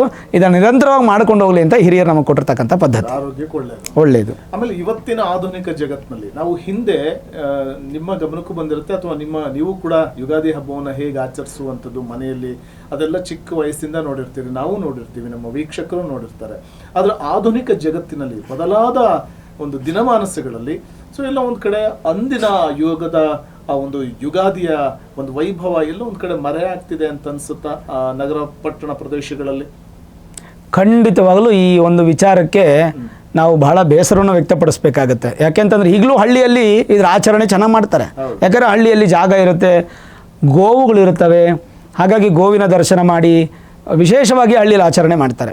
ಆದರೆ ಈ ಒಂದು ನಗರ ಪ್ರದೇಶಗಳಲ್ಲಿ ಆಚರಣೆ ಮಾಡೋಕ್ಕೆ ಭಾಳ ಕಷ್ಟ ಇದೆ. ನಾವೇನೋ ಮಾತಾಡ್ಬೋದು ಅದ್ರ ಬದಲು, ಆದರೆ ಮನೆ ಮುಂದೆ ಅಷ್ಟು ಜಾಗ ಇರೋದಿಲ್ಲ. ಹಾಗಾಗಿ ನಾನು ಪ್ರಿಯ ವೀಕ್ಷಕರಿಗೆ ತಿಳಿಸ್ತಕ್ಕಂಥದ್ದು ಏನಂದರೆ, ನೀವು ಒಂದು ಶುದ್ಧವಾದಂಥ ತಾಜಾತನದ ಹೂವನ್ನು ಹಾಕಲಿಲ್ಲ ಅಂದರೂ ಪರವಾಗಿಲ್ಲ, ಪ್ಲಾಸ್ಟಿಕ್ ಹೂವನ್ನು ಹಾಕಬೇಡಿ. ಮೊದಲನೇದಾಗಿ ನೀವು ತಿಳ್ಕೊಳ್ಬೇಕಾಗಿರ್ತಕ್ಕಂಥದ್ದು. ಹೌದು, ಪೂಜೆಗಾಗಲಿ ಹೊಸಲಿಗಾಗಲಿ, ಹೊಸಲು ಮೇನ್ ಡೋರ್ಗೆ ಹಾಕ್ತಾರಲ್ಲ, ಸುಮಾರು ಜನ ಪ್ಲಾಸ್ಟಿಕ್ ಹೂವು ಹಾಕ್ತಾರೆ. ಖಂಡಿತ ಹಾಕಬೇಡಿ. ನೀವು ಹೊಸ ಹೂವು ಹಾಕಿಲ್ಲ ಅಂದರೂ ಪರವಾಗಿಲ್ಲ, ಆದರೆ ಪ್ಲಾಸ್ಟಿಕ್ ಹೂವು ಬೇಡ. ಆಮೇಲೆ ಮನೆ ಮುಂದೆ ರಂಗೋಲಿ ಹಾಕೋಕ್ಕೆ ಜಾಗ ಇಲ್ಲ ಅಂದರೂ ಪರವಾಗಿಲ್ಲ, ಈ ಏನೇನೋ ಪೇಸ್ಟ್ ಥರ ಸ್ಟಿಕ್ಕರ್ ಅಂಟಿಸೋದು ಬೇಡ. ನಮ್ಮಲ್ಲಿ ಏನು ಹೊಸಲು ಇದ್ದೇ ಇರುತ್ತೆ, ಪ್ರತಿಯೊಬ್ಬರ ಮನೇಲಿ ಹೊಸಲು ಇದ್ದಾರೆ. ಅದು ಅಪಾರ್ಟ್ಮೆಂಟ್ ಫ್ಲ್ಯಾಟ್ ಆಗಲಿ ಮನೆ ಆಗಲಿ ಏನೇ ಇದ್ರೂ ಹೊಸಲಂತೂ ಇರುತ್ತೆ. ಹೊಸಲಿಗೆ ರಂಗೋಲಿ ಹಾಕಿ, ಏನೂ ತಪ್ಪಿಲ್ಲ. ಹೊಸಲನ್ನ ಪೂಜೆ ಮಾಡಿ ಮನೆ ಒಳಗಡೆ ಆಚರಣೆ ಮಾಡಿ, ಅದು ತುಂಬಾ ಮುಖ್ಯ ಆಗುತ್ತೆ. ಹೇಗೆ ಅಡಾಪ್ಟ್ ಮಾಡ್ಕೋಬೇಕಾಗುತ್ತೆ ಈಗಿನ ಕಾಲದ ಜನ? ಮೊದಲನೇದಾಗಿ ನಾವು ಮಕ್ಕಳಿಗೆ ತಿಳಿಸ್ಕೊಡ್ಬೇಕು. ಈ ಹಿಂದೆ ಈಗ ಮಾಡ್ತಾ ಇದ್ರು, ಇದು ಪದ್ಧತಿ ಇತ್ತು, ಇವತ್ತು ನಮಗೆ ಕಾಲಕ್ಕೆ ಅನುಗುಣವಾಗಿ ನಮಗೆ ಸಪೋರ್ಟ್ ಸಿಗ್ತಾ ಇರೋದ್ರಿಂದ ಈ ರೀತಿಯಾಗಿ ಮಾಡಬೇಕು ಅಂತ ಮಕ್ಕಳಿಗೆ ನಾವು ತೋರಿಸ್ಕೊಡ್ಬೇಕು. ಒಂದು. ಎರಡನೇದು, ನಾನು ಆಗಲೇ ಪ್ರಾರಂಭದಲ್ಲೇ ಒಂದು ಮಾತು ಹೇಳಿದೆ, ಬೆಳಗ್ಗೆ ಬೇಗ ಎಬ್ಸೋದು, ಸ್ನಾನ ಮಾಡಿಕೊಂಡು ನೂತನ ವಸ್ತ್ರಗಳನ್ನು ಧರಿಸ್ಕೊಂಡು, ಯುಗಾದಿ ಅಂದರೆ ನೂತನ ವಸ್ತ್ರ ಹಾಕ್ಕೊಳ್ಬೇಕು. ನಾಳೆ ನಿನ್ನ ಮಕ್ಕಳಿಗೂ ನೀನು ಹಾಕಿಸ್ಬೇಕು, ಅವ್ರ ಮಕ್ಕಳಿಗೂ ಹೊಸ ಬಟ್ಟೆ ಹಾಕ್ಕೋಬೇಕು. ಈಗ ತಲತಲಾಂತರವಾಗಿ ಈಗ ನೋಡಿ ವಸಂತ್, ಒಂದು 4-5 ತಲೆಮಾರು ಹಿಂದೆ ನಮ್ಮ ಹಿರಿಯರು ಈ ಪದ್ಧತಿಗಳನ್ನ ಬಿಟ್ಬಿಟ್ಟಿದ್ರೆ ನಾವು ಮಾಡ್ಲಿಕ್ಕೆ ಆಗ್ತಾ ಇತ್ತಾ? ಖಂಡಿತ ಮರ್ತು ಹೋಗ್ಬಿಡ್ತಾ ಇದ್ವಿ. ಆ ಥರ ಆಗಬಾರ್ದು. ಇದನ್ನೆಲ್ಲ ತಿಳಿಸ್ಬೇಕು ಮಕ್ಕಳಿಗೆ. ತಿಳಿಸಿದಾಗ ಖಂಡಿತವಾಗ್ಲೂ ನಗರ ಪ್ರದೇಶಗಳಲ್ಲೂ ಕೂಡ ಈ ಒಂದು ಹಬ್ಬ ಅನ್ನುವಂಥ ಒಂದು ಪದ್ಧತಿ ಉಳಿತಾ ಬರುತ್ತೆ. ಇಲ್ಲ ಅಂದರೆ ಖಂಡಿತ ಇದು ಹಳ್ಳಿಗೆ ಮಾತ್ರ ಸೀಮಿತ. ಮುಂದೊಂದು ದಿನ ನಮ್ಮ ಮೊಮ್ಮಕ್ಕಳು ಯುಗಾದಿ ಹಬ್ಬ ಅಂತಂದರೆ ಹಳ್ಳಿಗಳಲ್ಲಿ ಮಾತ್ರ ಮಾಡಬೇಕು, ಸಿಟಿಲಿ ಮಾಡಬಾರ್ದು ಅನ್ನೋಂಥ ಮಾತೇ ಬಂದ್ಬಿಡುತ್ತೆ. ಹಂಗಾಗದು ಬೇಡ. ಹಾಗಾಗಿ ಪ್ರತಿಯೊಬ್ಬರು ಕೂಡ, ನಾವಾಗಲಿ ನೀವಾಗಲಿ, ಮಕ್ಕಳಿಗೆ ಈ ಒಂದು ಸಣ್ಣ ಎಷ್ಟು ಸಾಧ್ಯ ಆಗುತ್ತೋ ಅಷ್ಟು ಪದ್ಧತಿಯನ್ನು ಆಚರಣೆ ಮಾಡೋಕ್ಕೆ ಹೇಳ್ಕೊಡ್ಬೇಕಾಗತ್ತೆ. ಇನ್ನು ಯುಗಾದಿ ಅಂತ ಬಂದಾಗ ಪಂಚಾಂಗ ಶ್ರವಣದ ಒಂದು ವಿಶೇಷತೆ ಬಗ್ಗೆ ನಮ್ಮ ವೀಕ್ಷಕರಿಗೆ ತಿಳಿಸ್ಕೊಡಿ. ಸಾಮಾನ್ಯವಾಗಿ ಯುಗಾದಿ ಹಬ್ಬದ ದಿನ ದೇವಸ್ಥಾನಗಳಲ್ಲಿ ಪಂಚಾಂಗ ಶ್ರವಣ ಆಗುವಂತ ನಾವು ನೋಡ್ತಾ ಇರ್ತೀವಿ. ಮತ್ತೆ ಪ್ರತಿ ಮನೆಯಲ್ಲೂ ಕೂಡ ಪಂಚಾಂಗ ಇರಲೇಬೇಕು ಅನ್ನುವಂಥ ಒಂದು ಪ್ರತೀತಿ ಇದೆ. ಯಾಕೆ ಮತ್ತು ಪಂಚಾಂಗ ಶ್ರವಣದ ವಿಶೇಷತೆ ಏನು ತಿಳಿಸ್ಕೊಡಿ ನಮ್ಮ ವೀಕ್ಷಕರಿಗೆ. ಪ್ರತಿಯೊಬ್ಬರ ಮನೆಯಲ್ಲೂ ಪಂಚಾಂಗ ಇರಬೇಕು. ಇದು ಬಹಳ ಮುಖ್ಯವಾಗುತ್ತೆ. ಯಾಕೆಂದರೆ ಪಂಚ ಅಂಗ ಅಂತಂದರೆ ತಿಥಿ, ವಾರ, ನಕ್ಷತ್ರ, ಯೋಗ, ಕರಣ, ಇದು 5 ಅಂಗಗಳು ಅಂತ ಹೇಳ್ತೀವಿ. ಹಾಗಾಗಿ ಪಂಚಾಂಗ ಅನ್ನುವಂಥದ್ದು ಪ್ರತಿಯೊಬ್ಬರ ಮನೆಯಲ್ಲೂ ಇರಬೇಕು. ಇದು ಕಡ್ಡಾಯ. ಯಾಕೆಂದರೆ ಪೂಜೆ ಮಾಡಲೇಬೇಕು. ಯುಗಾದಿ ಹಬ್ಬದ ದಿನ ಪಂಚಾಂಗಕ್ಕೆ ಪೂಜೆ ಮಾಡಬೇಕು. ಹಾಗೆ ಪಂಚಾಂಗದ ಒಂದು ಶ್ರವಣ ಇದೆಯಲ್ಲ, ಅದು ನಮ್ಮ ಮನೆಯಲ್ಲೇ ಹಿರಿಯರು ಗೊತ್ತಿದ್ದರೆ ಮಾಡ್ತಾರೆ. ಇಲ್ಲಾಂದರೆ ಸಮುದಾಯ ಭವನಗಳಲ್ಲಿ, ದೇವಾಲಯಗಳಲ್ಲಿ, ಅಥವಾ ಊರಿನ ಒಂದು ಮುಖ್ಯವಾದಂಥ ಆಯಕಟ್ಟು ಜಾಗ ಅಂತಿರುತ್ತೆ, ಅಂಥ ಜಾಗಗಳಲ್ಲಿ ಕೂಡ ನಾವು ಊರು ಮುಂದೆ ಅಂತ ಕೂಡ ಕರಿತೀವಿ ಹಳ್ಳಿ ಭಾಷೆಯಲ್ಲಿ. ಅಂಥ ಜಾಗಗಳಲ್ಲಿ ಇದನ್ನು ವಿಶೇಷವಾಗಿ ಆಚರಣೆ ಮಾಡ್ತಾರೆ. ಆಮೇಲೆ ಇತ್ತೀಚೆಗೆ ಎಲ್ಲ ಕಡೆನೂ ಕಲ್ಯಾಣ ಮಂಟಪಗಳಲ್ಲಾಗ್ಬೋದು, ಎಲ್ಲ ಕಡೆನೂ ಕೂಡ ಈ ಒಂದು ಪಂಚಾಂಗ ಶ್ರವಣದ ಆಯೋಜನೆಯನ್ನು ಕೂಡ ಮಾಡಲಾಗುತ್ತೆ. ಯಾಕೆ ಕೇಳಬೇಕು? ಇದನ್ನು ಕೇಳೋದ್ರಿಂದ ಏನು ಫಲ ಅಂತಂದರೆ, ಶ್ರೀ ಕಲ್ಯಾಣ ಗುಣಾವಹಂ ರಿಪುಹರಂ ದುಸ್ವಪ್ನ ದೋಷಾವಹಂ ಗಂಗಾ ಸ್ನಾನ ವಿಶೇಷ ಪುಣ್ಯ ಫಲದಂ ಗೋದಾನ ತುಲ್ಯಂ ನೃಣಾಂ ಆಯುರ್ವೃದ್ಧಿತಮುತ್ತಮಂ ಶುಭಕರಂ ಸಂತಾನ ಸಂಪತ್ಪ್ರದಂ ನಾನಾ ಕರ್ಮ ಸುಸಾಧನಂ ಸಮುಚಿತಂ ಪಂಚಾಂಗಮಾಕರ್ಣ್ಯತಾಂ. ಇದು ಒಂದು ಶ್ಲೋಕ. ಶ್ರೀ ಕಲ್ಯಾಣ ಗುಣಾವಹಂ ಅಂದರೆ ಕಲ್ಯಾಣ ಅಂತಂದರೆ ಒಳ್ಳೆಯದು ಅಂತ, ಮಂಗಳ ಅಂತ. ರಿಪುಹರಂ, ಕೆಟ್ಟದೆಲ್ಲ ದೂರವಾಗಬೇಕು. ದುಸ್ವಪ್ನ ದೋಷಾವಹಂ, ಕೆಟ್ಟ ಕನಸು ಅಂತ ಬರದೆ ಮನುಷ್ಯನಿಗೆ ಯಾರು ನಿಜವಾದ ಶ್ರೀಮಂತ ಅಂದರೆ, ಹೊಟ್ಟೆ ತುಂಬ ಊಟ, ಕಣ್ತುಂಬ ನಿದ್ರೆ ಮಾಡುವಂಥವನು ನಿಜವಾದ ಶ್ರೀಮಂತ ಅಂತೀವಿ. ಹಾಗಾಗಿ ದುಸ್ವಪ್ನ ದೋಷಾವಹಂ, ಗಂಗಾ ಸ್ನಾನ ವಿಶೇಷ ಪುಣ್ಯ ಫಲದಂ. ಒಂದು ಪಂಚಾಂಗ ಶ್ರವಣ ಕೇಳೋದ್ರಿಂದ ಗಂಗೆಯಲ್ಲಿ ಸ್ನಾನ ಮಾಡಿದಷ್ಟು ಪುಣ್ಯಫಲ, ಗೋದಾನ ತುಲ್ಯಂ ನೃಣಾಂ ಅಂದರೆ ಗೋವನ್ನು ದಾನ ಮಾಡಿದ್ರೆ ಎಷ್ಟು ಪುಣ್ಯ ಬರುತ್ತೋ ಅಷ್ಟು ಪುಣ್ಯ ಸಿಗುತ್ತೆ. ಆಯುರ್ವೃದ್ಧಿತಮುತ್ತಮಂ, ಆಯುಷ್ಯು ವೃದ್ಧಿಯಾಗುವಂಥದ್ದು ಉತ್ತಮವಾಗಿ, ಶುಭಕರಂ ಒಳ್ಳೆಯದಾಗಿ, ಸಂತಾನ ಸಂಪತ್ಪ್ರದಂ ಒಳ್ಳೆಯ ಸಂತಾನವಾಗಿ, ನಾನಾ ಕರ್ಮ ಸುಸಾಧನಂ ಸಮುಚಿತಂ ಪಂಚಾಂಗ ಮಾಕರ್ಣ್ಯತಾಂ. ಇದರ ಅರ್ಥ ಏನಂದರೆ, ಏನೇ ಕರ್ಮ ಆಗಲಿ, ಈಗ ನೋಡಿ ವಸಂತ್, ಪ್ರಿಯ ವೀಕ್ಷಕರು ಅವ್ರಿಗಾಗಲಿ ಅಥವಾ ನಿಮ್ಮ ಮನೆಯಲ್ಲೇ ಆಗಲಿ, ನೀವೇನಾದರೂ ಒಂದು ಮನೆ ಗೃಹ ಪ್ರವೇಶ ಮಾಡಬೇಕು, ಅಥವಾ ನೀವೇನಾದರೂ ಒಂದು ಕೈಂಕರ್ಯ ಮಾಡಬೇಕು, ಒಂದು ಭೂಮಿ ತೊಗೊಳ್ಬೇಕು, ಒಂದು ಕಾರ್ ತೊಗೊಳ್ಬೇಕು ಅಂದ್ರೆ ನೀವೇನು ಮಾಡ್ತೀರಾ? ಜ್ಯೋತಿಷ್ಯರ ಬಳಿ ಹೋಗಿ ಒಳ್ಳೆಯ ಸಮಯ ಯಾವಾಗಿದೆ ಗುರುಗಳೇ ಅಂತ ಕೇಳ್ತೀರಾ. ಅವ್ರು ನೋಡೋದೇ ಮೊದಲು ಪಂಚಾಂಗ. ಪಂಚಾಂಗ ನೋಡೇ ಎಲ್ಲ ಮುಹೂರ್ತ. ಅದು ಕೆಟ್ಟದ್ದಕ್ಕೂ ಹೌದು, ಒಳ್ಳೆಯದಕ್ಕೂ ಹೌದು. ನಮ್ಮಲ್ಲಿ ಯಾರಾದರೂ ಏನಾದರೂ ತೀರೋದ್ರೂ ಕೂಡ ತೀರೋ ಸಮಯ ಚೆನ್ನಾಗಿದೆಯಲ್ವ ಅಂತ ಕೇಳ್ತೀವಿ. ಹಾಗೆ ಪಂಚಾಂಗ ಅನ್ನುವಂಥದ್ದು ಕೆಟ್ಟದ್ದಕ್ಕೂ ಒಳ್ಳೆಯದಕ್ಕೂ ಎಲ್ಲದಕ್ಕೂ ಕೂಡ ನಮ್ಮ ಹಿರಿಯರು ನಮಗೆ ಕೊಟ್ಟಂಥ ಮೂಲ ಗ್ರಂಥ ಅದು. ಹಾಗಾಗಿ ಈ ಪಂಚಾಂಗವನ್ನು ಶ್ರವಣ ಮಾಡೋದ್ರಿಂದ, ಮನನ ಮಾಡೋದ್ರಿಂದ, ಕೇಳೋದ್ರಿಂದ ಅತ್ಯಂತ ಬಲಿಷ್ಠವಾದ ಫಲ. ವರ್ಷವಿಡೀ ನಮ್ಮ ಸಂಸಾರದ ಜಂಜಾಟದಲ್ಲಿರ್ತೀವಿ.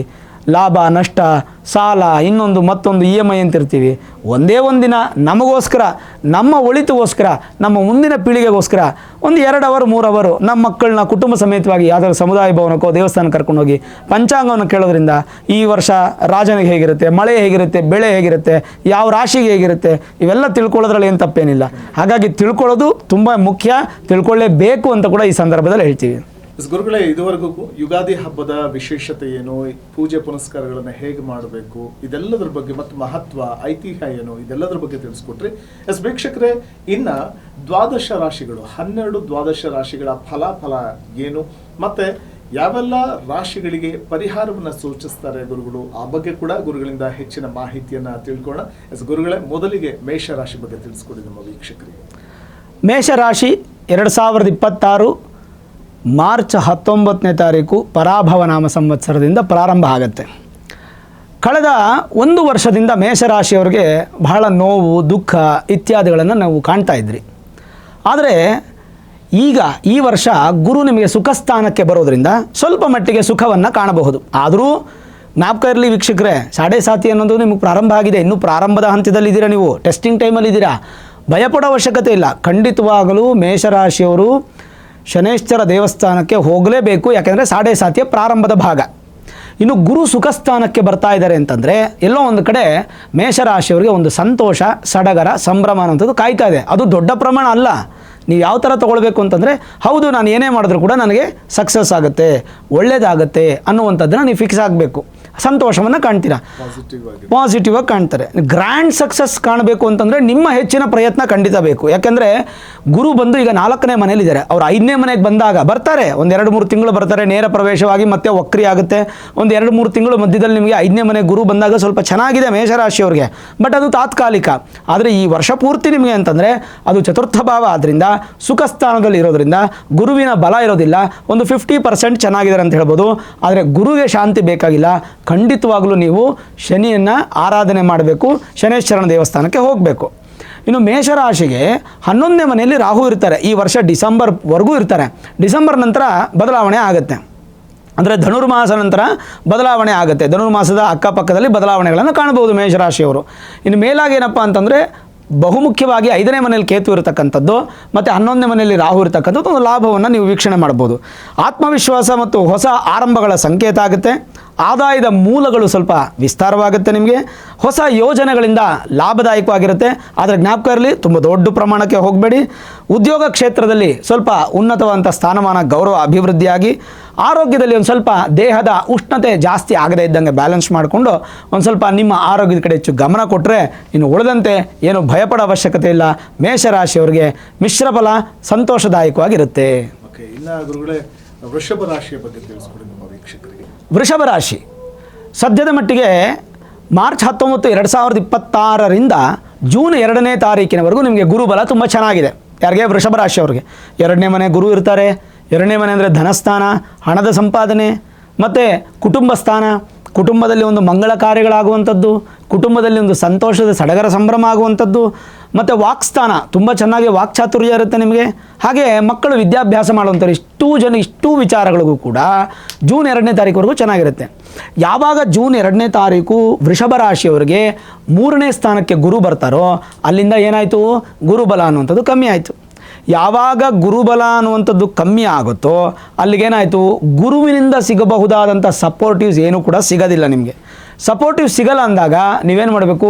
ಗುರುಗಳ ದರ್ಶನ ಮಾಡುವಂಥದ್ದು, ಗುರು ಮಂತ್ರವನ್ನು ಪಠಿಸುವಂಥದ್ದು, ಗುರು ಮಂತ್ರ ಸ್ತೋತ್ರಗಳನ್ನು ಕೇಳುವಂಥದ್ದು, ಇದನ್ನು ಅಭ್ಯಾಸ ಮಾಡಿಕೊಳ್ಬೇಕಾಗತ್ತೆ. ಇನ್ನು ಶನಿ ವಿಚಾರಕ್ಕೆ ಬಂದರೆ ಅದ್ಭುತ ನೋಡಿ. ವೃಷಭ ರಾಶಿಯವರಿಗೆ ಎನರ್ಜಿ ಏನಪ್ಪ, ಶಕ್ತಿ ಏನಪ್ಪ, ಒಂದು ನಾನಿದ್ದೀನಿ, ಯಾರೋ ನನ್ನ ಜೊತೆಗಿದ್ದಾರೆ, ನನಗೆ ಏನಾದರೂ ತೊಂದರೆ ಆದರೂ ನನ್ನನ್ನು ಕಾಪಾಡ್ತಾರೆ ಅನ್ನೋಂಥ ಧೈರ್ಯ ಏನಿದೆಯಪ್ಪ ವೃಷಭ ರಾಶಿಯವ್ರಿಗೆ ಅಂದರೆ ಅದು ಶನಿ ಮಹಾತ್ಮ. ಯಾಕೆ ಅಂದರೆ 11ನೇ ಮನೆಯಲ್ಲಿ ಶನಿ ಇದ್ದಾರೆ. ಯೇ ಗ್ರಹಾಃ ಶುಭಸ್ಥಾನೇಷು ಸ್ಥಿತಾಃ ತೇಷಾಂ ಗ್ರಹಾಣಾಂ ಅತ್ಯಂತ ಅತಿಶಯ ಶುಭ ಏಕಾದಶ ಸ್ಥಾನ ಫಲಸಿದ್ಧ್ಯರ್ಥಂ ಅಂತ ಸಂಕಲ್ಪನೆ ಮಾಡ್ತೀವಿ. ಹಾಗಾಗಿ ವೃಷಭ ರಾಶಿಯವರಿಗೆ 11ನೇ ಮನೆಯಲ್ಲಿ ಶನಿ ಇದ್ದಾಗ ಲಾಭಗಳನ್ನೇ ಕೊಡಬೇಕೇ ವಿನಃ ನಷ್ಟ ಕೊಡಲಿಕ್ಕೆ ಸಾಧ್ಯ ಇಲ್ಲ. ಹಾಗಾಗಿ ಶನಿ ಅನ್ನುವಂಥದ್ದು ನಿಮಗೆ ಸಿಕ್ಕಾಪಟ್ಟೆ ಎನರ್ಜಿಟಿಕ್ ಆಗಿರತಕ್ಕಂಥ ಒಂದು ಗ್ರಹ. ಶನಿಯಿಂದ ನಿಮಗೆ ಒಳ್ಳೆಯದಿದೆ. ಗುರು ಸ್ತೋತ್ರವನ್ನು ಮಾತ್ರ ಕೇಳಿ. ಜೊತೆಗೆ ಮಿಶ್ರ ಫಲ, ಯಾಕೆಂದರೆ ಶನಿಯಿಂದ ಒಳ್ಳೆಯದು, ಗುರುವಿಂದ ಒಳ್ಳೆಯದಿಲ್ಲ, ಅದು ಮಿಶ್ರ ಫಲ ಅಂತ ಹೇಳ್ತೀವಿ. ಆದಾಯ ಸ್ಥಿರವಾಗಿದ್ದರೂ ಕೂಡ ಖರ್ಚು ನಿಮಗೆ ಹೆಚ್ಚಾಗಿರುತ್ತೆ. ಹಳೆಯ ಪ್ರಯತ್ನಗಳಿಗೆ ಈಗ ಫಲ ಸಿಗುವಂತಹ ಸಾಧ್ಯತೆಗಳಿರುತ್ತೆ. ಸ್ವಲ್ಪ ಸ್ಥಾನ ಪಲ್ಲಟಗಳು, ಬೇರೆ ಕಡೆ ಬೇರೆ ಮನೆಗೆ ಶಿಫ್ಟ್ ಆಗೋದು, ಬೇರೆ ಕಡೆ ಉದ್ಯೋಗಕ್ಕೆ ಚೇಂಜ್ ಆಗೋದು, ಈ ಥರ ವರ್ಗಾವಣೆ ಸ್ಥಾನ ಪಲ್ಲಟ ಆಗುವ ಸಾಧ್ಯತೆ. ಮತ್ತು ಮನೆ, ವಾಹನ, ಕುಟುಂಬದ ಅಗತ್ಯಗಳಿಗೆ ಸ್ವಲ್ಪ ವೆಚ್ಚ ನಿಯಮಿತವಾಗಿ ಮಾಡ್ಕೊಳ್ಳಿ. ಆದಷ್ಟು ಸ್ವಲ್ಪ ಖರ್ಚನ್ನು ಕಡಿಮೆ ಮಾಡ್ಕೊಳ್ಳಿ. ಯಾಕಂದರೆ ಗುರುನೇ ಧನಕಾರಕ. ಹೆಚ್ಚು ಖರ್ಚು ಮಾಡಿದ್ರೆ ಮತ್ತೆ ಸಮಸ್ಯೆಗಳಾಗ್ಬೋದು. ದಾಂಪತ್ಯದ ಜೀವನದಲ್ಲಿ ಏನಾದರೂ ಕಲಹಗಳು, ತೊಂದರೆಗಳು ಬಂದರೆ ನೀವೇ ಸರಿ ಮಾಡ್ಕೊಳ್ಳಿ. ಮೂರನೇ ವ್ಯಕ್ತಿ ಹತ್ರ ಪಂಚಾಯಿತಿ ಮಾಡೋಕ್ಕೆ ಹೋಗಬೇಡಿ. ಕಲಹಗಳನ್ನು ದೂರ ಮಾಡಿಕೊಂಡು ಸುಖವಾಗಿರಿ ಅಂತ ಹೇಳ್ಬೋದು. ಇನ್ನು ಗುರುಜಿ, ಮಿಥುನ ರಾಶಿಯ ಫಲಾಫಲಗಳೇನು ಮತ್ತು ಯಾವ ದೇವರನ್ನು ಆರಾಧಿಸಬೇಕಾಗುತ್ತೆ ಅವರು ತಿಳಿಸ್ಕೊಳ್ಳಿ. ಮಿಥುನ ರಾಶಿ ಕಳೆದ 2 ವರ್ಷಗಳಿಂದ ಅತ್ಯಂತ ದುಃಖ, ನೋವು ಪಟ್ಟಿರ್ತಕ್ಕಂಥ ಮಿಥುನ ರಾಶಿಯವರಿಗೆ ಒಂದು ಒಳ್ಳೆಯ ಸಂಗತಿ. ಸಾಧಾರಣವಾಗಿ ಈ ಮಾರ್ಚ್ 19, 2026 ಯುಗಾದಿ ಹಬ್ಬದಿಂದ ಜೂನ್ 2ನೇ ತಾರೀಕಿನವರೆಗೂ ಮಿಥುನ ರಾಶಿಯವರಿಗೆ ಇನ್ನೂ ಕೂಡ ಸಮಯ ಚೆನ್ನಾಗಿಲ್ಲ. ಅಂದರೆ ಇನ್ನೂ 2 ತಿಂಗಳು ಕಾಯಬೇಕಾಗತ್ತೆ. ವರ್ಷಗಳು ಕಾದದ್ದು ಇನ್ನು 2 ತಿಂಗಳು ಕಾಯಲಿಕ್ಕಾಗಲ್ವಾ? ಖಂಡಿತ ಆಗುತ್ತೆ. ಸಾವಧಾನದಿಂದ ಕಾಯಿರಿ. ಜೂನ್ 2ನೇ ತಾರೀಕಿಂದ ಮಿಥುನ ರಾಶಿಯವರಿಗೆ ದ್ವಿತೀಯ ಭಾಗಕ್ಕೆ ಬರುವಂತಹ ಗುರು ಅತ್ಯಂತ ದೊಡ್ಡ ರಾಜಯೋಗವನ್ನು ಕೊಡ್ತಾ ಇದ್ದಾನೆ. ಎಂದಿಗೂ ಕಾಣದೇ ಇರತಕ್ಕಂಥ ಒಂದು ಸಂತೋಷ, ನಿಮ್ಮ ಪ್ರಯತ್ನಕ್ಕೆ ಫಲ ಎಲ್ಲವನ್ನು ಕೊಡಲಿಕ್ಕೆ ಪ್ರಾರಂಭ ಮಾಡ್ತಾ ಇದ್ದಾನೆ ಗುರು. ಇದರ ಜೊತೆಗೆ ಶನಿ ಬಂದು ಕರ್ಮಸ್ಥಾನದಲ್ಲಿ ಕೂತಿದ್ದಾರೆ. ರಾಹು ಕೇತುಗಳು, ರಾಹು ನಿಮಗೆ ಭಾಗ್ಯಸ್ಥಾನದಲ್ಲಿ ಕೂತಿದ್ದಾರೆ. ಎಷ್ಟು ಅದ್ಭುತ ಅಂದರೆ 2 ವರ್ಷಗಳಿಂದ ಏನು ದುಃಖವನ್ನು ಪಟ್ಟಿದ್ದೀರೋ ಅದಷ್ಟಕ್ಕೂ ಕೂಡ ಸುಖ ಪಡುವಂಥ ಕಾಲ ಪ್ರಾರಂಭ ಆಗ್ತದೆ ಜೂನ್ 2ನೇ ತಾರೀಕಿಂದ. ಈ ವರ್ಷವಿಡೀ ಮುಂದಿನ ವರ್ಷ ಯುಗಾದಿ ಹಬ್ಬದವರೆಗೂ. ಆಮೇಲೆ ವಸಂತ, ನಾವು ಈಗ ಹೇಳ್ತಾ ಇರತಕ್ಕಂಥ ಈ ಒಂದು ರಾಶಿ ಭವಿಷ್ಯ ಏನಿದೆ ಅದು ಈ ಡಿಸೆಂಬರ್ಗೆ ಅಂತ್ಯ ಆಗಲ್ಲ. ಬರೋ ವರ್ಷ ಯುಗಾದಿ ಹಬ್ಬದವರೆಗೂ ಇದು ಇರುತ್ತೆ. ಅದನ್ನು ಪ್ರಿಯ ವೀಕ್ಷಕರು ತಿಳ್ಕೊಳ್ಬೇಕಾಗುತ್ತೆ. ಹಾಗಾಗಿ ಮಿಥುನ್ ರಾಶಿಯವರು ಯಾವುದೇ ಚಿಂತೆ ಮಾಡೋ ಅವಶ್ಯಕತೆ ಇಲ್ಲ. ಒಂದು ಒಳ್ಳೆ ಕಾಲ ಬರ್ತಾ ಇದೆ. ರೆಡಿಯಾಗಿ ಸಂತೋಷವನ್ನು ಅನುಭವಿಸೋದಕ್ಕೋಸ್ಕರನಾದರೂ ನೀವು ರೆಡಿಯಾಗಿ. ಜೊತೆಗೆ ಶನಿನೂ ಚೆನ್ನಾಗಿದ್ದಾರೆ, ಗುರುನೂ ಚೆನ್ನಾಗಿರ್ತಾರೆ. ಹಾಗಾಗಿ ಈ 2 ಗ್ರಹಕ್ಕೂ ಶಾಂತಿ ಅವಶ್ಯಕತೆ ಇಲ್ಲ. ಆದರೆ ನಿಮ್ಮ ಮನೆ ದೇವರ ಆರಾಧನೆಯನ್ನು ಮಾತ್ರ ಯಾವುದೇ ಕಾರಣಕ್ಕೂ ಮಿಸ್ ಮಾಡಬೇಡಿ. ಜೊತೆಗೆ ಅತ್ಯಂತ ಅನುಕೂಲಕರವಾಗಿರ್ತಕ್ಕಂಥ ವಾತಾವರಣ ಹಾಗೂ ಹೆಚ್ಚು ಸಾಧನೆಗಳನ್ನು ನೀವು ಮಾಡ್ತೀರ ಈ ವರ್ಷ. ಆದಾಯದ ಮೂಲಗಳು ಹೆಚ್ಚಾಗುತ್ತೆ. Primary income, secondary income, hobby income ಅಂತ ಇನ್ಕಮ್ ಮೇಲೆ ಇನ್ಕಮ್ ಜನರೇಟ್ ಮಾಡೋದಕ್ಕೆ ನಿಮಗೆ ದಾರಿ ಸಿಗ್ತಾ ಹೋಗುತ್ತೆ. ಉತ್ತಮ ಸ್ಥಾನಮಾನ ಹೆಚ್ಚಾಗಲಿದೆ.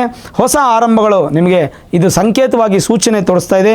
ಉದ್ಯೋಗ ಕ್ಷೇತ್ರದಲ್ಲಿ ಉತ್ತಮವಾದ ಸ್ಥಾನ ಮತ್ತು ರಾಜಮರ್ಯಾದೆ, ದೈವ ಆರಾಧನೆ ಪ್ರತಿಯೊಂದು ಭಗವಂತ ನಿಮಗೆ ತೃಪ್ತಿಯಾಗಿ ಕೊಡ್ತಾನೆ. ಹಾಗಾಗಿ ಮಿಥುನ್ ರಾಶಿಯವರು ಈ ಪರಾಭವ ನಾಮ ಸಂವತ್ಸರದ 12 ರಾಶಿಗಳಲ್ಲೇ ಒಂಥರ ನಂಬರ್ 1 ರಾಶಿಯಾಗಿ ತಗೊಳ್ಬೋದು ಅಂತ ಹೇಳ್ಬೋದು. ಇನ್ನು ಕಟಕ ರಾಶಿಗೆ ಬಗ್ಗೆ ತಿಳಿಸ್ಕೊಡಿ. ಕಟಕ ರಾಶಿಯ ಫಲಾಫಲಗಳೇನು ಮತ್ತು ಯಾವ ದೇವರನ್ನು ಆರಾಧಿಸಿದರೆ ಸೂಕ್ತ ಇವರಿಗೆ? ಕರ್ಕಾಟಕ ರಾಶಿ ನೋಡಿ, 12ನೇ ಮನೆ ಅನ್ನುವಂಥದ್ದು ನಮಗೆ ಹೌಸ್ ಆಫ್ ಲಾಸ್ ಅಂತ ಕರಿತೀವಿ. ವ್ಯಯಸ್ಥಾನ, ನಷ್ಟಸ್ಥಾನ ಅಂತ ಕರಿತೀವಿ. ರಾಶಿಯಿಂದ 12ನೇ ಮನೆಯಲ್ಲಿ ಗುರು ಇದ್ದರು. ಆದರೆ ಈಗ ನಿಮ್ಮ ರಾಶಿಗೆ ಗುರು ಬರ್ತಾ ಇದ್ದಾರೆ. ಪ್ರತಿಯೊಬ್ಬ ವೀಕ್ಷಕರು ಕೂಡ ಸುಮಾರು ನೀವು ಜ್ಯೋತಿಷ್ಯದ ಕಾರ್ಯಕ್ರಮಗಳನ್ನು ನೋಡಿರ್ತೀರ. ಜನ್ಮಗುರು ಮಹಾದುಃಖಂ ನರೋ ದುಃಖಂ ಅನ್ನುವಂಥ ಸ್ತೋತ್ರಗಳನ್ನು ಹೇಳುವಂಥದ್ದು ಕೇಳಿಸ್ಕೊಂಡಿದ್ದೀರ. ಆದರೆ ಕರ್ಕರಾಶಿಗೆ ಜನ್ಮಗುರು ನರೋ ದುಃಖಂ ಅಪ್ಲಿಕೇಬಲ್ ಆಗಲ್ಲ. ಯಾಕೆಂದರೆ ಗುರುವಿನ ಉಚ್ಚಸ್ಥಾನವಾಗುವಂಥ ಜಾಗ ಕರ್ಕರಾಶಿಯೇ. ಹಾಗಾಗಿ ಕರ್ಕಾಟಕ ರಾಶಿಯವರಿಗೆ ಯಾವುದೇ ಕಾರಣಕ್ಕೂ ಗುರು ಜನ್ಮಗುರುದು ಪ್ರಭಾವ ನೆಗೆಟಿವ್ ಆಗಲ್ಲ. ಹಾಗಾದರೆ ಪಾಸಿಟಿವಾ? ಇಲ್ಲ. ನಿಮ್ಮ ರಾಶಿಗೆ ಗುರು ಬಂದು ಕೂತ್ಕೊಂಡಿದ್ದಾರೆ ಅಂತಂದರೆ ನಿಮ್ಮ ರಾಶಿ ಅಂದರೆ ನಿಮ್ಮ ಮನೆಗೆ ಬೆಳಕು ಬಂತು ಅಷ್ಟೇ. ಇನ್ನು ನಿಮ್ಮ ಮನೆಗೆ ಐಶ್ವರ್ಯ ಬಂದಿಲ್ಲ, ನಿಮ್ಮ ಮನೆಗೆ ಬೆಳಕು ಬಂತು. ಗುರು ತಾನು ಇರುವ ಮನೆಗಿಂತ ತಾನು ನೋಡುವ ಮನೆಗಳನ್ನು ಬಲ ಮಾಡ್ತಾನೆ. ಇದು ಅರ್ಥ ಮಾಡ್ಕೋಬೇಕು. ಹಾಗಾಗಿ ಕರ್ಕಾಟಕ ರಾಶಿಯವರಿಗೆ ಇಷ್ಟು ದಿನ 12ನೇ ಮನೆಯಲ್ಲಿದ್ದಂಥ ಗುರು ಏನೇನು? ಸಂತಾನ ನಷ್ಟ, ಮಾನಸಿಕ ನಷ್ಟ, ಧನ ನಷ್ಟ ಮತ್ತು ನಿಮ್ಮ ಹೆಸರು ನಷ್ಟ, ಇವೆಲ್ಲ ನಷ್ಟ ಆಗ್ತಾ ಇದ್ದಿದ್ದೇನಿದೆ ಈಗ ಅದೆಲ್ಲ ನಿಮಗೆ ಬ್ಯಾಲೆನ್ಸಿಗೆ ಬರುತ್ತೆ, ಲಾಭಕ್ಕೆ ಬರಲ್ಲ. ಅರ್ಥ ಮಾಡ್ಕೊಳ್ಬೇಕು ವೀಕ್ಷಕರು. ಬ್ಯಾಲೆನ್ಸಿಗೆ ಬರುತ್ತೆ. ಕರ್ಕಾಟಕ ರಾಶಿಯವರಿಗೆ ಏನೇನು ನೆಗೆಟಿವ್ ಇತ್ತೋ ಆ ನೆಗೆಟಿವ್ ಎಲ್ಲ ದೂರ ಆಗುತ್ತೆ. ನಮ್ಮ ಭಾಷೆಯಲ್ಲಿ ನಾವು ಆಡು ಭಾಷೆಯಲ್ಲಿ ಹೇಳೋದಾದರೆ ಸಾಲ ಇತ್ತು, ಈಗ ಸಾಲ ತೀರಿಸಿದ್ದೀವಿ, ಈಗ ಏನೋ ಆದಾಯ ಉಳಿಸಿಲ್ಲ, ಇನ್ನು ಮೇಲೆ ಉಳಿಸ್ಬೇಕು ಅನ್ನೋ ರೀತಿಯಾಗಿ ನಾವು ತೊಗೊಳ್ಬೇಕಾಗುತ್ತೆ. ಹಾಗಾಗಿ ಚಿಂತೆ ಮಾಡೋ ಅವಶ್ಯಕತೆ ಇಲ್ಲ ಕರ್ಕಾಟಕ ರಾಶಿಯವರು. ಇನ್ನು ಶನಿ ಪ್ರಭಾವ ಅಂತೂ ಏನೂ ತೊಂದರೆ ಇಲ್ಲ. ಭಾಗ್ಯದಲ್ಲಿರ್ತಕ್ಕಂಥ ಶನಿ ನಿಮಗೆ ತುಂಬ ಒಳ್ಳೆಯ ಫಲವನ್ನು ಕೊಡ್ತಾನೆ. ಜೊತೆಗೆ ಕರ್ಕ ರಾಶಿಯವ್ರಿಗೆ ನಾನು ಆಗಲೇ ಹೇಳಿದಂಗೆ ಮಿಶ್ರ ಫಲ. ಏನು, ವೈದ್ಯಕೀಯ ವೆಚ್ಚಗಳು ಈ ವರ್ಷ ಜಾಸ್ತಿ ಆಗುತ್ತೆ. ಸ್ವಲ್ಪ ಇನ್ಶೂರೆನ್ಸ್ ಅದು ಇದು ಮಾಡಿಟ್ಕೊಳ್ಳಿ, ಬೇಕಾಗುತ್ತೆ. ವೈದ್ಯಕೀಯ ಚಿಕಿತ್ಸೆಗೆ ಬೇಕಾಗುತ್ತೆ. ಹಣಕಾಸಿನ ಒತ್ತಡ ಸ್ವಲ್ಪ ಬರುತ್ತೆ. ಆದರೆ ಖಂಡಿತವಾಗಲೂ ಸಾಲವನ್ನು ಕಡಿಮೆ ಮಾಡ್ಕೋತೀರಾ, ಸಾಲ ಬಾಧೆ ನಿವಾರಣೆ ಮಾಡ್ಕೋತೀರಾ, ಋಣ ಬಾಧೆಗಳು ಕಡಿಮೆ ಆಗುತ್ತೆ. ಮೇಲಧಿಕಾರಿಗಳಿಂದ ಸ್ವಲ್ಪ ಒತ್ತಡ ಬರುತ್ತೆ, ಅದು ನಿಭಾಯಿಸ್ಬೇಕು ನೀವು. ಗುರಿ ಸಾಧನೆಗೆ ಸ್ವಲ್ಪ ಶ್ರಮ ನಿಮಗೆ ಸರಿ ಹೋಗೋದಿಲ್ಲ, ಹೆಚ್ಚು ಶ್ರಮ ಪಡಬೇಕಾಗತ್ತೆ. ಜೊತೆಗೆ ಭಾಳ ತಾಳ್ಮೆ ಇರಬೇಕು. ಆಸ್ತಿ ವ್ಯವಹಾರಗಳಲ್ಲಿ ಸ್ವಲ್ಪ ಹುಷಾರಾಗಿರಿ.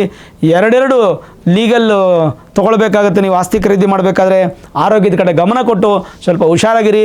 ಆದರೂ ಇಷ್ಟು ದಿನ ಇದ್ದಂಥ ಕೆಟ್ಟದ್ದು ನಿಮ್ಗೆ ಇನ್ಮೇಲೆ ಇಲ್ಲ ಕರ್ಕಾಟಕ ರಾಶಿಯವರು. ಗುರುಶಾಂತಿ ಮಾಡಿಕೊಂಡ್ರೂ ಕೂಡ ನಿಮಗೆ ಒಳ್ಳೆಯದಾಗತ್ತೆ, ಚಿಂತೆ ಮಾಡೋ ಅವಶ್ಯಕತೆ ಇಲ್ಲ. ಇನ್ನು ಸಿಂಹ ರಾಶಿಯ ಫಲಾಫಲಗಳೇನು, ಯಾವ ದೇವರ ಆರಾಧನೆ ಮಾಡಿದ್ರೆ ಅವರ ಸಮಸ್ಯೆಗಳಿದ್ರೆ ದೂರ ಆಗುತ್ತೆ, ಸಿಂಹರಾಶಿ ಬಗ್ಗೆ ತಿಳಿಸ್ಕೊಡಿ. ಸಿಂಹರಾಶಿಯ ಒಂದು ವರ್ಷ ಭವಿಷ್ಯ ತಗೊಂಡಾಗ ಒಂದು ಸ್ವಲ್ಪ ಭಯವನ್ನು ಹುಟ್ಟಿಸುತ್ತೆ ವಸಂತ್. ಯಾಕೆ ಅಂತಂದರೆ ಕಳೆದ ವರ್ಷ ಮತ್ತು ಈ ವರ್ಷದ ಯುಗಾದಿ ಮತ್ತು ಇನ್ನೂ ಒಂದೆರಡು ತಿಂಗಳು ಜೂನ್ 2ನೇ ತಾರೀಕುವರೆಗೂ ಸಿಂಹರಾಶಿಯವರು ಹಂಗೋ ಹಿಂಗೋ ಗುರು ಸಪೋರ್ಟ್ ಮಾಡಿಬಿಟ್ರು. ಆದರೆ ಅಷ್ಟಮ ಶನಿ ಪ್ರಭಾವದಲ್ಲಿರ್ತಕ್ಕಂಥ ಸಿಂಹರಾಶಿಯವರಿಗೆ ಒಂದು ಕೆಟ್ಟದ್ದು ಅನ್ನುವಂಥದ್ದು ಹೇಳ್ಬೋದು. ಸಾಧಾರಣವಾಗಿ ನಾನು ಯಾರಿಗೂ ಕೆಟ್ಟದ್ದು ಹೇಳೋದಿಲ್ಲ, ಆದರೆ ಸಿಂಹರಾಶಿಯವರಿಗೆ ನಾನೊಂದು ಎಚ್ಚರಿಕೆ ಕೊಡ್ತಾ ಇದ್ದೇನೆ. ಯಾಕೆ ಅಂತಂದರೆ ಖಂಡಿತವಾಗಲೂ ಈಶ್ವರಾರಾಧನೆಯನ್ನು ಮಾಡಿ, ಪರಮೇಶ್ವರ ಆರಾಧನೆಯನ್ನು ಯಾವುದೇ ಕಾರಣಕ್ಕೂ ತಪ್ಪಿಸಬೇಡಿ.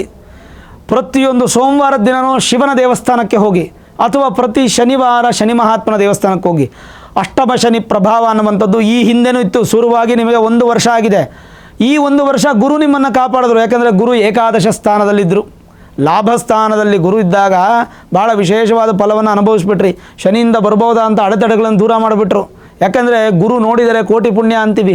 ಗುರುವಿನ ಅನುಗ್ರಹ ಇದ್ದರೆ ಬೇರೆಯವರು ಕೂಡ ಯಾವುದೂ ಕೆಟ್ಟದ್ದು ಮಾಡೋದಿಲ್ಲ. ಹಾಗಾಗಿ ಸಾತ್ವಿಕವಾದಂಥ ಅತ್ಯಂತ ಶುಭಗ್ರಹ ಗುರು.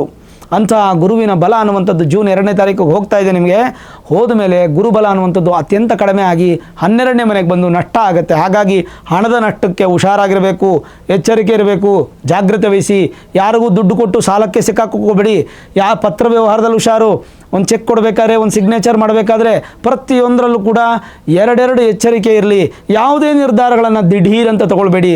ಮುಖ್ಯವಾಗಿ ರಾಜಕೀಯ ವ್ಯಕ್ತಿಗಳದಂತೂ ಭಾಳ ಕಷ್ಟ ಆಗುತ್ತೆ.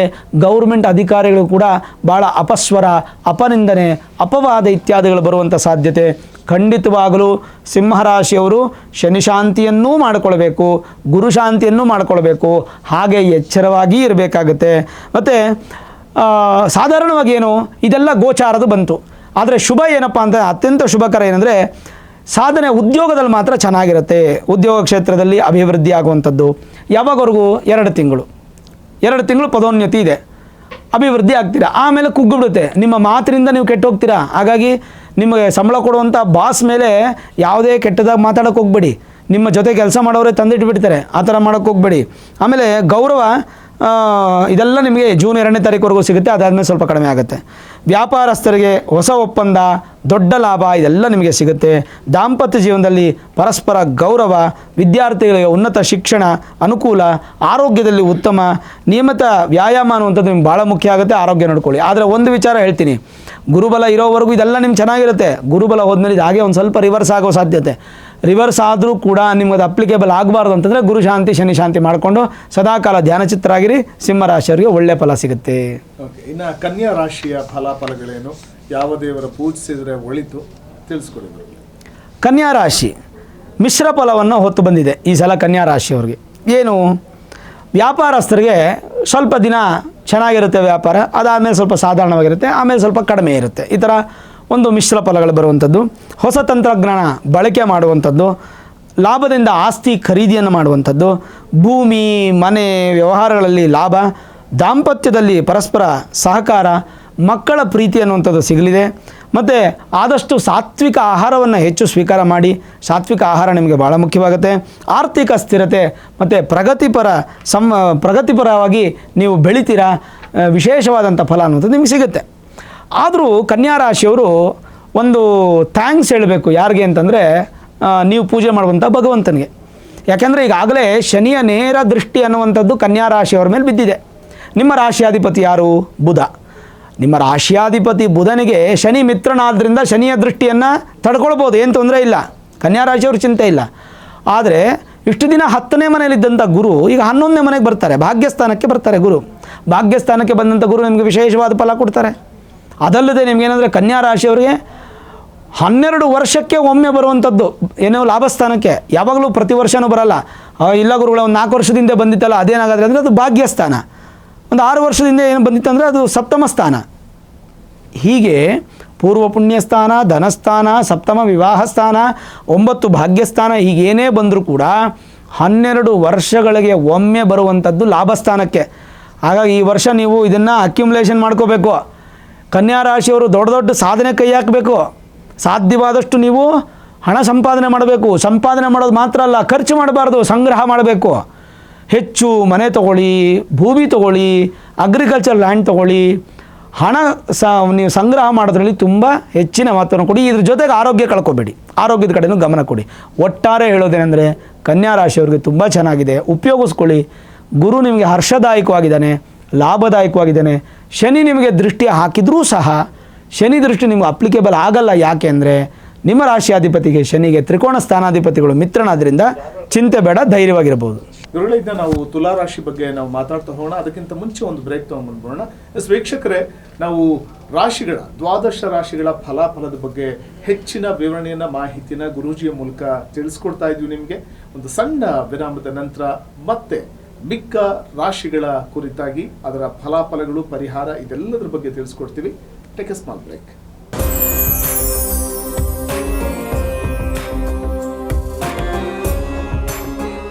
ಕ್ಷಣ ಕ್ಷಣದ ಸುದ್ದಿಗಳಿಗಾಗಿ ಫ್ರೀಡಂ ಟಿವಿ ಸಬ್ಸ್ಕ್ರೈಬ್ ಮಾಡಿ, ಲೈಕ್ ಮಾಡಿ ಹಾಗೂ ಫಾಲೋ ಮಾಡಿ. ಹೊಸ ಸುದ್ದಿಗಳ ನೋಟಿಫಿಕೇಶನ್ಗಾಗಿ ಬೆಲ್ ಐಕಾನ್ ಮೇಲೆ ಕ್ಲಿಕ್ ಮಾಡಿ.